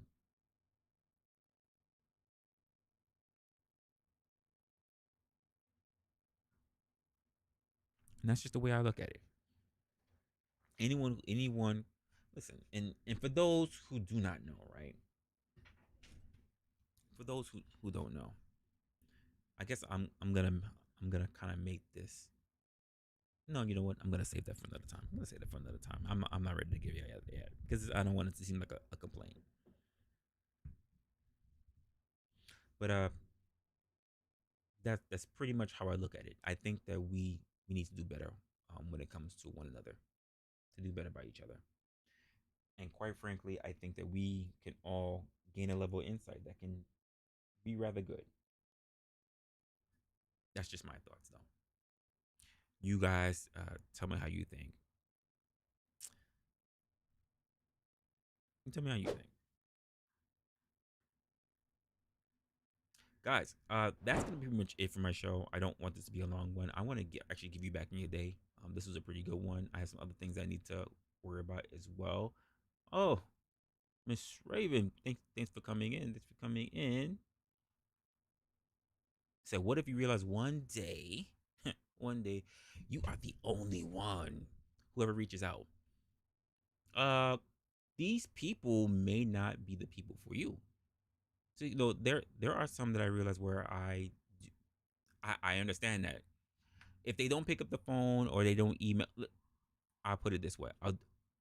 I'll put it this way. I'll put it this way. We have people like this that we don't pick up the phone, that we have them on our Facebook or we have them in our contacts. And if they ask yourself a simple question, why do we still have them in our contacts? Because the truth of the matter is that maybe there are some people that they've gone through their own circumstances. The truth of the matter is that we don't know what's happening on the other side of our thoughts. And the problem that we have with ourselves is sometimes we tell ourselves things that we give ourselves excuses as to why we're not doing these things. You know, it's the same thing like guys in pretty much dating or just rejection in general. Sometimes we tell ourselves, "Oh, well, I don't want to do these things because, quite frankly, the other person might be doing this or the other person might be thinking that or whatever." Sometimes people don't reach out because, quite frankly, that's just not the medium for them. There are people who, quite frankly, they don't answer emails because, quite frankly, they got spam emails. There are people who, quite frankly, they don't pick up their phone because they can't hold a phone number. There are people who are really shitty at, like, I'll say for me, as I have people that I consider to be close friends, right? I am shitty when it comes to keeping up with my relationships.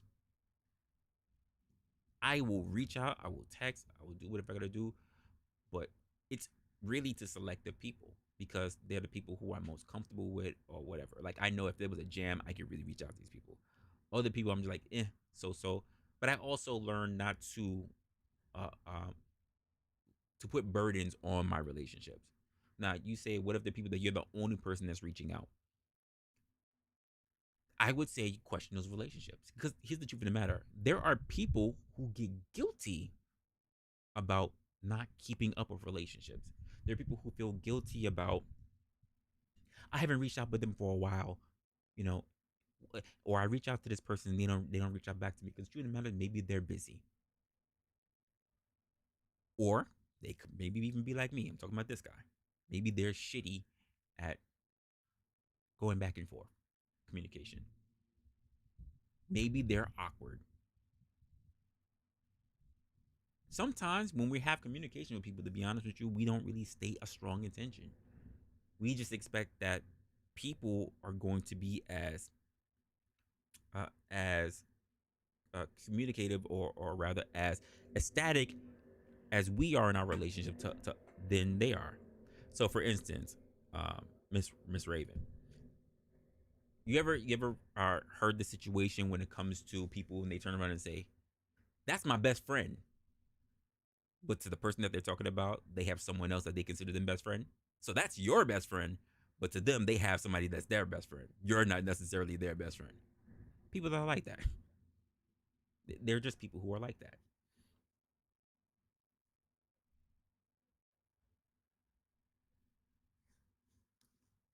I, I'm happy that you say that, but I do this because I just want people to think. That's all. I don't have a particular type of narrative or whatever. I just simply say, like other channels like to say, I want to simply have the conversation. I want to simply have the conversation. Other people say like they want to be solution based. I'm not trying to bring solutions to you. I'm trying to bring critical thought. I want to say things that will have you go either yay, nay, or hmm. And that's all. I'm not here to influence you. If anything, I'm here to confuse you. I'm here to say particular things that to make you go, hmm. I'd rather you be confused and question what's already in your head and you really give it some real thought.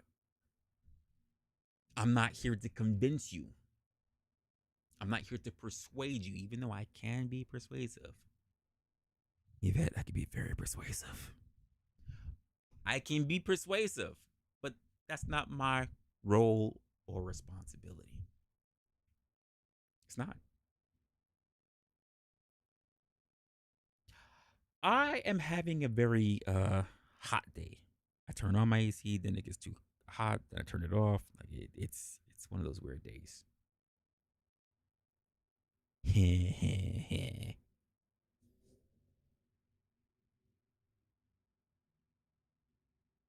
That's just really my thing. There are plenty of places out there. I say this all the time to you guys, and I thank you as well. There are plenty of places that you could go, but I'm always grateful of the fact that you come here. I am. It shows in your likes, it shows in your comments, it shows for the people that subscribe. Hopefully, we are able to reach out to more people because again, the ideal is not to convince, control, influence. Hell, it's not even to prove that I'm right. I'm not here to lead you. I'm here to provide you with thought. That's it. I don't want you to think that when you talk to Resla, like he's that guy, like he can not at all. I'm saying that if I do it, why aren't you? I don't think I'm special. I have plenty of flaws, just like everybody else. I have the things that I'm good at, the things that I'm not too good at. But how often do you really take the time to analyze yourself? This is why I always say we're here, especially a lot of us who are here right now. We turn around and we get on the internet and we hear so many different things. And then because we hear them so often, we believe that they are true. But every time we walk out the door, it's not there.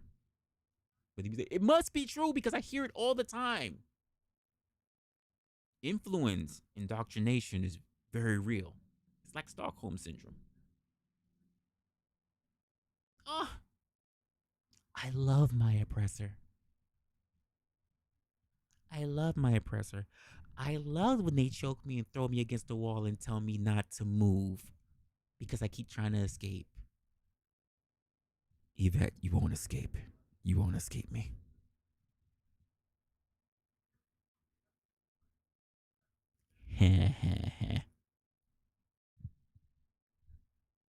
I'm just saying.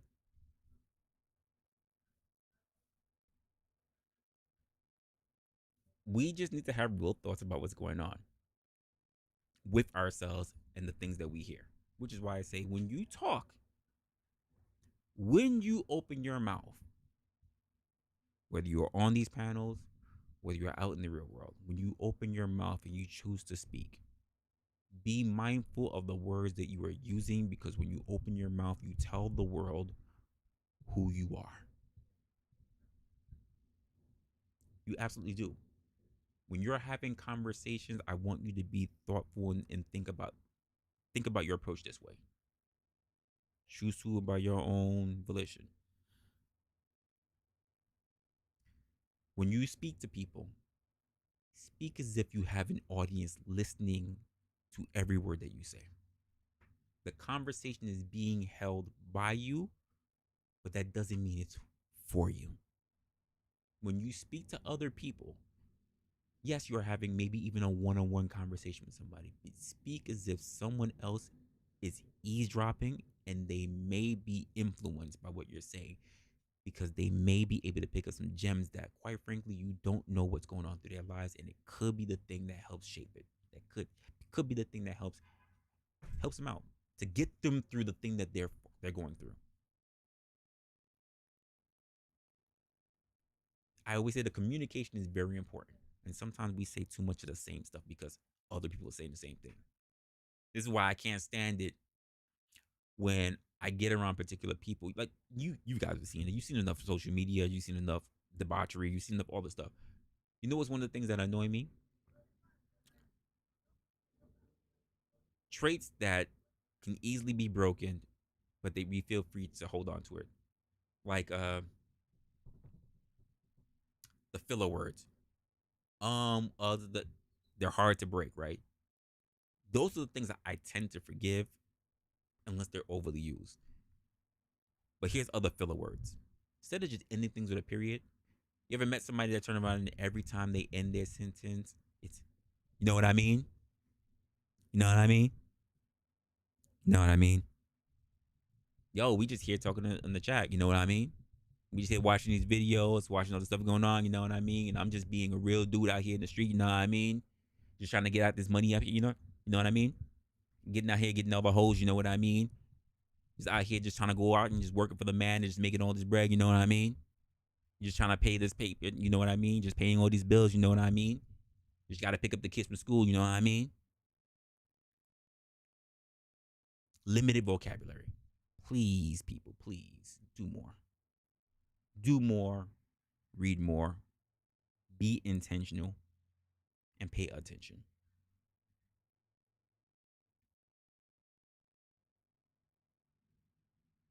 Know what I'm saying?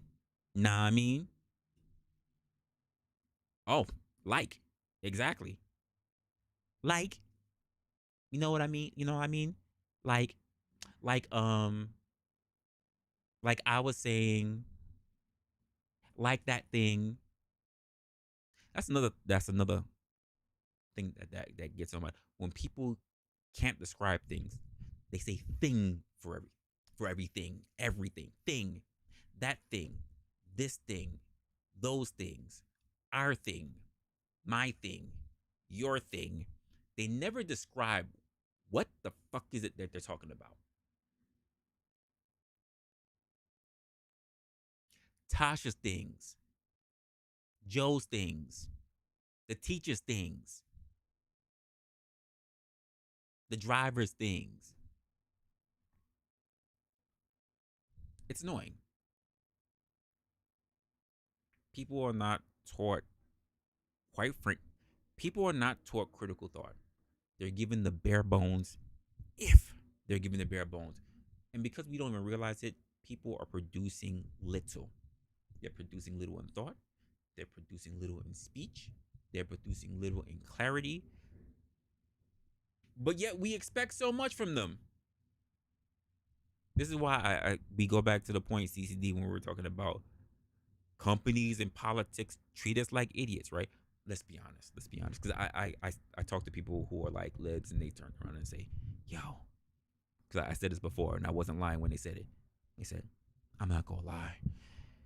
If AOC had a OnlyFans, I'd watch it. I'd put money in it. I'm like, she's a cute woman, but she's an idiot.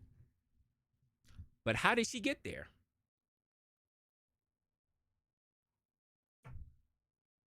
Yes, another trigger word for me. You already know it. I got shorts and everything for it.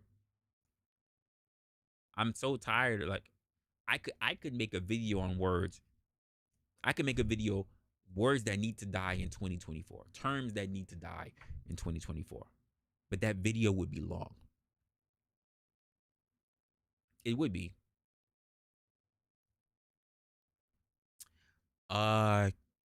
You'd be killed before you're voted in. Can't proclaim yourself to be king of anything these days. If you claim to be the king of pencil erasers, somebody will come take you down.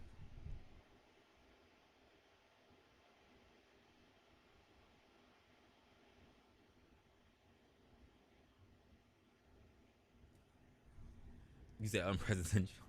Listen, you can't claim to be the best at anything, because literally you will have somebody with any form of moral superiority, moral intellect, actual intellect, someone with a disability, someone is going to be there to challenge you all the way, and then you will be told all the reasons why you cannot have it. Because let's be honest, we don't even celebrate people just being normal. Everybody has to be exceptional. Everyone. Even though there are rare examples of the word exceptional, because quite frankly, they're exceptional. They're beyond the norm. But everybody wants to be exceptional. If everybody was exceptional, then everybody would be average. That's how the law of averages work.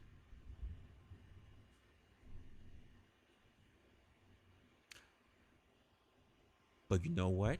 That's okay. That's okay, because people wouldn't know that. Because you know why? Statistics are not taught anymore in high school. You gotta go get yourself post-education and have all these other studies thrown down your damn throat before you can ever get anything in that. Statistics? That's not for high schoolers. Finances? That's not for high schoolers. Biology? Nope, that's no longer worth being anything for high schoolers. You can't have those things anymore. You can't. None of those things you can have anymore. They're too sensitive. Reading is racist. Math is racist. You can't do biology in class anymore. You can't dissect any animals, because you know why? The vegans. How are they going to feel about it? Oh. The animal activists. Oh. Okay. No more pigs. No more frogs. We'll go down to insects. The poor insects. Don't you know bees are needed in this world? The bees are already dead. Oh, you're desecrating the bee. The bee did not consent to being split open.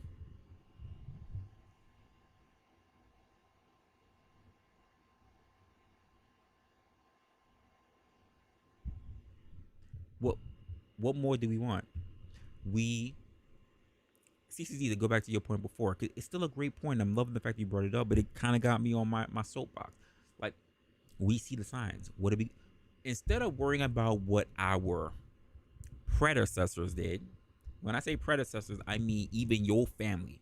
I mean your father, your mother, whatever. These are all your predecessors. They preceded you. Like, or rather, you preceded, like, you're going past them. Like, they were the past. You're the present. What are you going to do today to ensure that we have some sort of stability of the things that we have now for the future? Again, not to block the future from taking place, because it is not possible. There are people who are just so strong in trying to hold on to what we got from the past and what we got now and say it should never change. Nothing should change. Everything changes. It's just the truth of the matter. Everything changes. Nothing stays the same. The fact that you're here proves that. The fact that you're here today proves that the world changed.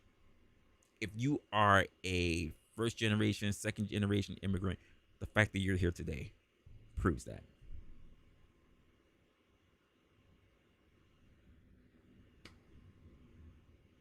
If you have not been drafted in the war anytime and you're still in here, you're proof that the world changed.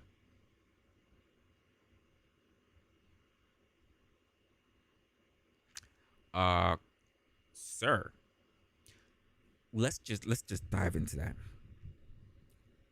Do you have to be a leader to be a king? I want you to think about the term leader and the term king. Let's go through that. The same way how I say, do you have to be a leader to be placed in a leadership position? Because I've had this argument with people and they say, yes, even if you're a not effective leader, you're a leader. Cool. If no one follows you, are you a leader? Doesn't matter. You're in a leadership position. So who are you leading? The same way I say this, you're not an entrepreneur if you don't have employees. Let me say that again for the people, in case you didn't hear me. You're not an entrepreneur if you don't have any employees. You are a solopreneur. You only worry about yourself. No one else's livelihood rests upon you. So CCD, leaders are kings. Because last I remember, back in the days of kingship, right? If the king died and you still had the child that was just getting of age, could that kid not become a king? Well, that kid got forced into a role of leadership. Is that kid able to lead though? Effectively lead? Well, let's just take away the effective part. Are they really able to lead?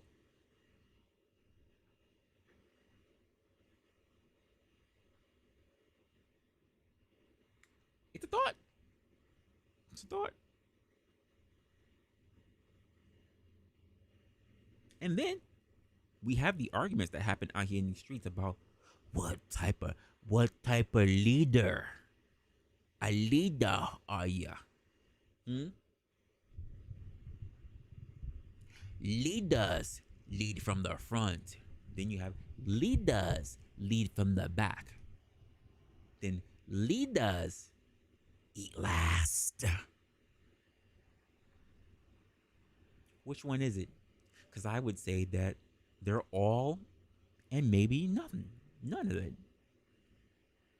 But you'll have somebody who turns around and say what is, which they're really just saying what ought to be based on singular perspectives. Which is why I love the fact that you're all here and opinionated. Have your opinions. Just don't proclaim it to be facts. And I'm not here to tell you whether you're right or wrong. I'm telling you that you should keep an open mind.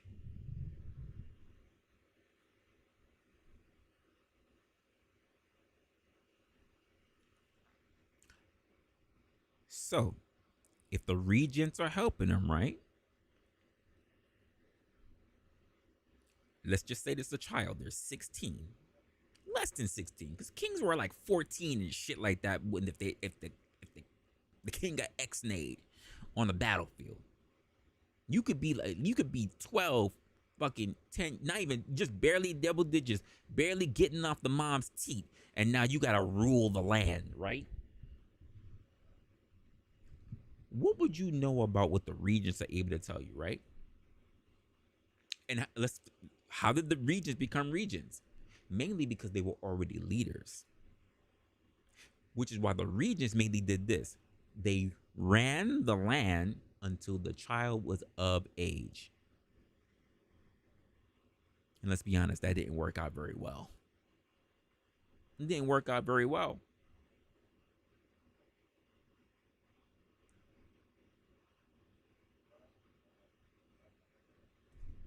And what does it mean to be a leader? Because everybody has different concepts of it. Lord knows I am so tired of hearing men talk about what it means to be a leader. Because to some people, at the end of the day, the leader is the person who just simply makes the final say. End of the day, good, bad, indifferent, well, whatever.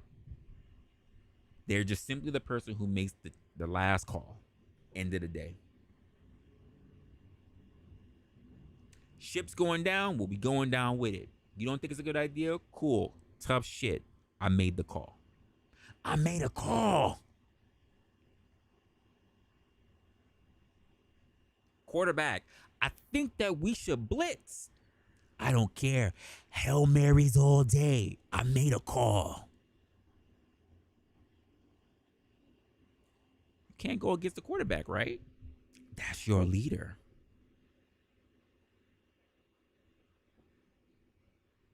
I'm going to go to the coach. Don't give a fuck. When you're on this field, I made a call. You can complain after I throw the ball.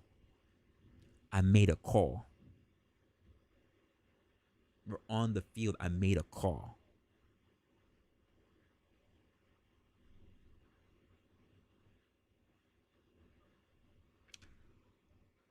How do you know? Are you going to tell me that there's no leaders that turned around and knew that a situation was wrong and they still went in to make sure that the job was done? Do you think that leaders really just do things based off of morals? Is that what you believe? You believe that?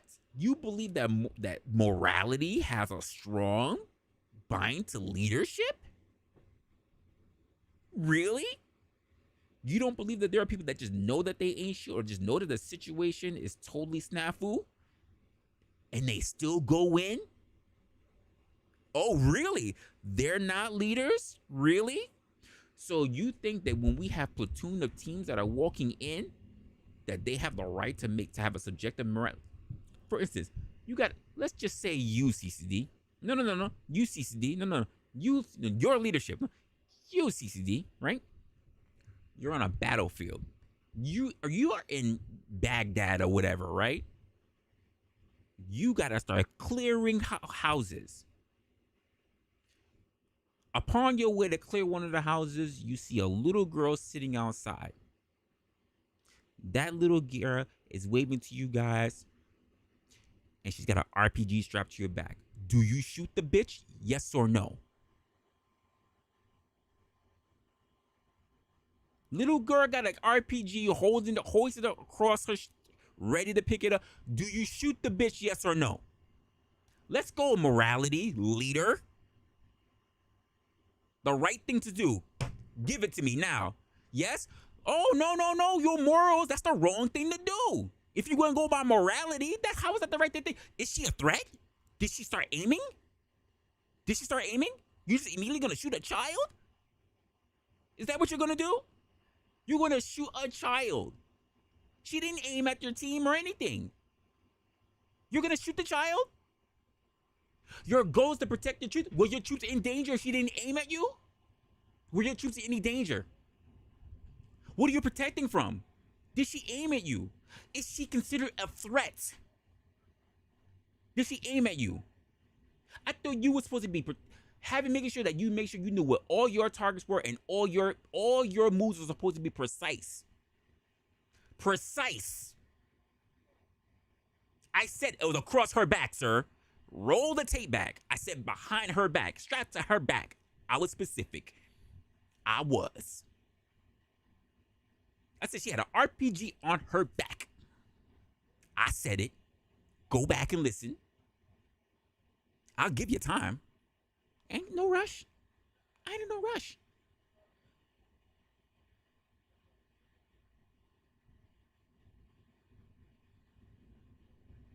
You were what? Oh, not. Oh, look how quickly that changed. No, you were so definite. Shoot him up, bang, bang. Down, little girl. Down, little girl. No, you can't change it up now. You were so adamant, sir. Down, bitch, down. You can't change it now. Your morality kicked in. To protect my team, I'm down in this bitch. Don't change now. Don't switch up on me now, sir. Sir, what I need you to do is to stop, go back to the barracks, roll yourself up a nice Afghan weed, and smoke and sit on that. You can't change your answer now, sir. You were so adamant. Shoot him up, bang, bang. Shoot him up, bang, bang. Don't change up now. Maria Morales, you said a good leader knows to do what's right. You said for the protection of my team, with this bitch had an RPG strapped to her back, not pointed at your team, but you was willing to clap. Sir, go back to the barracks. Go back to the barracks. Go back to the barracks. Go take a timeout. Smoke that Afghan kush. You need a timeout. Because you said it would be the right thing to do. And I'm telling you that people will do shit, whether it's right or wrong. So that means I would have agreed with you if you said, whether it's right or wrong, the bitch got an RPG, and because she's not a threat to my team, she could be. I'm shooting her. Regardless. Don't care what age she is. I don't give a fuck. The difference in age doesn't matter because we had kids with little grenades up their ass. Not even double digits. And they needed to get dropped. So it doesn't matter. Morality is subjective. So when you say, if it's the right thing, because leaders only know to do with the right thing, you're absolutely wrong. Leaders make the best call that they can given the situation. Sometimes they have to make a call and take the bad outcomes that come with it and have to sit on that. You have to somehow make a bad call and be okay with the decision that you made. It's not about the brightest. It's not about the strongest. It's about the person who can make the call and be okay with the call that they made based on the information that they had. That's the most competent leader. Morality has nothing to do with it. I guarantee you, I've been in plenty of situations as a leader that had to do things that I know that wasn't sitting well in my and what sell well for the policies, but guess what? It was beneficial for the company, and I got praised for it. And then I had to turn around and get chewed out later for the decision that I made, even though the company got profits from it. And that kind of position, those kind of things that I did, only elevated me. There's a saying that even people have, right? Because I'll even say for the people that's in politics, right? When you know that you have somebody that ain't shit and they're in a high position, but they know you and they can help you get somewhere else, there's a saying that you use that said, it's nice to know low people in high places. Morality is subjective, sir. Not everybody who's moral makes it to the top. Not everybody who's moral are in positions of authority.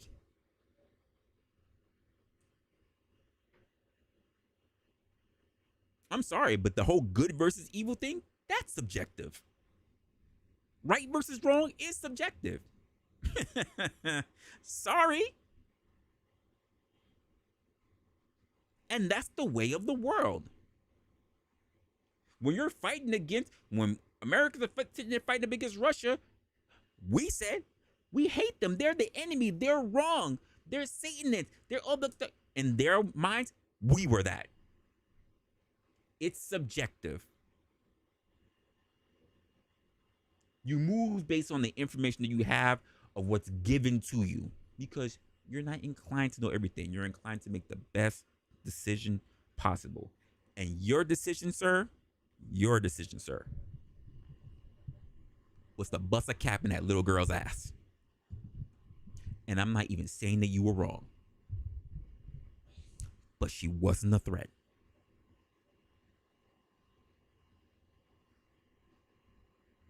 Where to lie? Where to lie? Where to lie? I didn't trick you. Where to lie? Doesn't matter the age.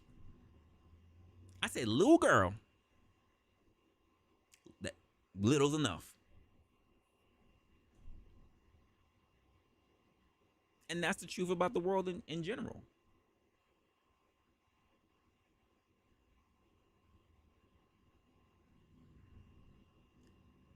People are in leadership positions for all kind of reasons. I, and I'm okay with the fact that you're okay with that. Cause that same thing that you just said right there, I choose my people over her. I'm okay. It's the same way how I say I choose my country over caring about what's going on in other people's country. I choose my people, Americans, over what's going on in the West Bank, in Gaza, in North Korea. It,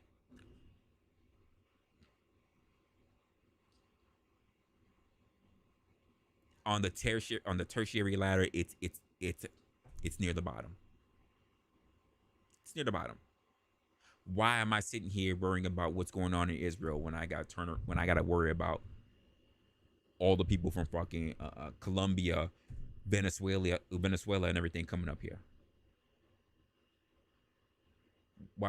Why am I worrying about somebody else's lawn when I got people tracking on my own, putting footprints all over my own? Why am I worried about them? Why should I? Why are people paying? Why are my people, paying for money to supply weapons and everything else to people across the pond, while people are fucking up our pond here? Why? Priorities. And we can't say that we didn't see it coming. All the signs were there. Now it's in our face, where basically people can smack you in the face. You can go on vacation, CCD. Let's just say you go on vacation, you take your family on a nice little trip on your vacation, you come back, and people could be sitting in your house talk about, oh yeah, we live here. Why should you ever have to worry about that? Why would that ever be a thing? Because we the people, dropped the ball. Because we weren't paying attention and we weren't being intentional. Two things there: attention and intentions. We weren't doing it. We were too busy worrying about Gaza. We were too busy worrying about from the river to the sea. We were too busy worrying about what dinosaur is going to run the nation.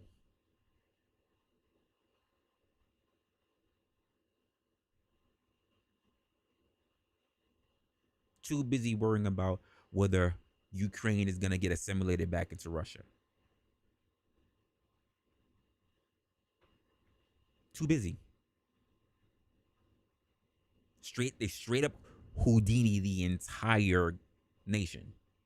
Sleight of hand. Look over there. I'm going to keep looking here, but you going to look over there.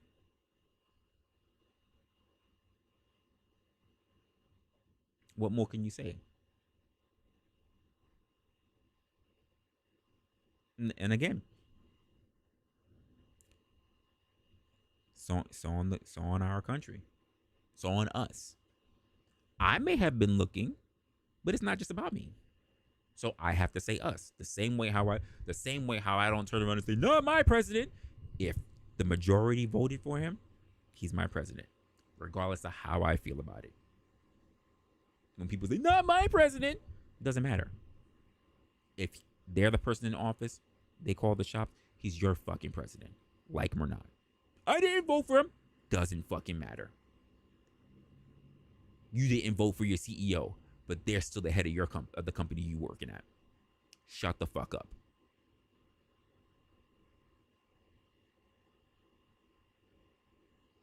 It's just the way I feel about it. But I listen, guys, I will leave you to think about that. I'll leave you to think about that. You can tell me what you thinking on your whole thing.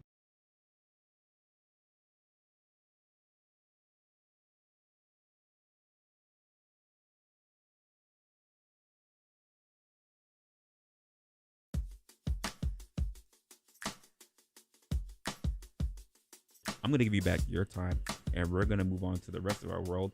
I don't know if anything is going on in terms of the other people I'd like to, party with. I know OG Too Dirty is doing his thing. So shout out to the people who actually showed up here in the chat. For those who don't know, I like to hang out with people that's on the porch. From time to time, I do like to check out other channels as well.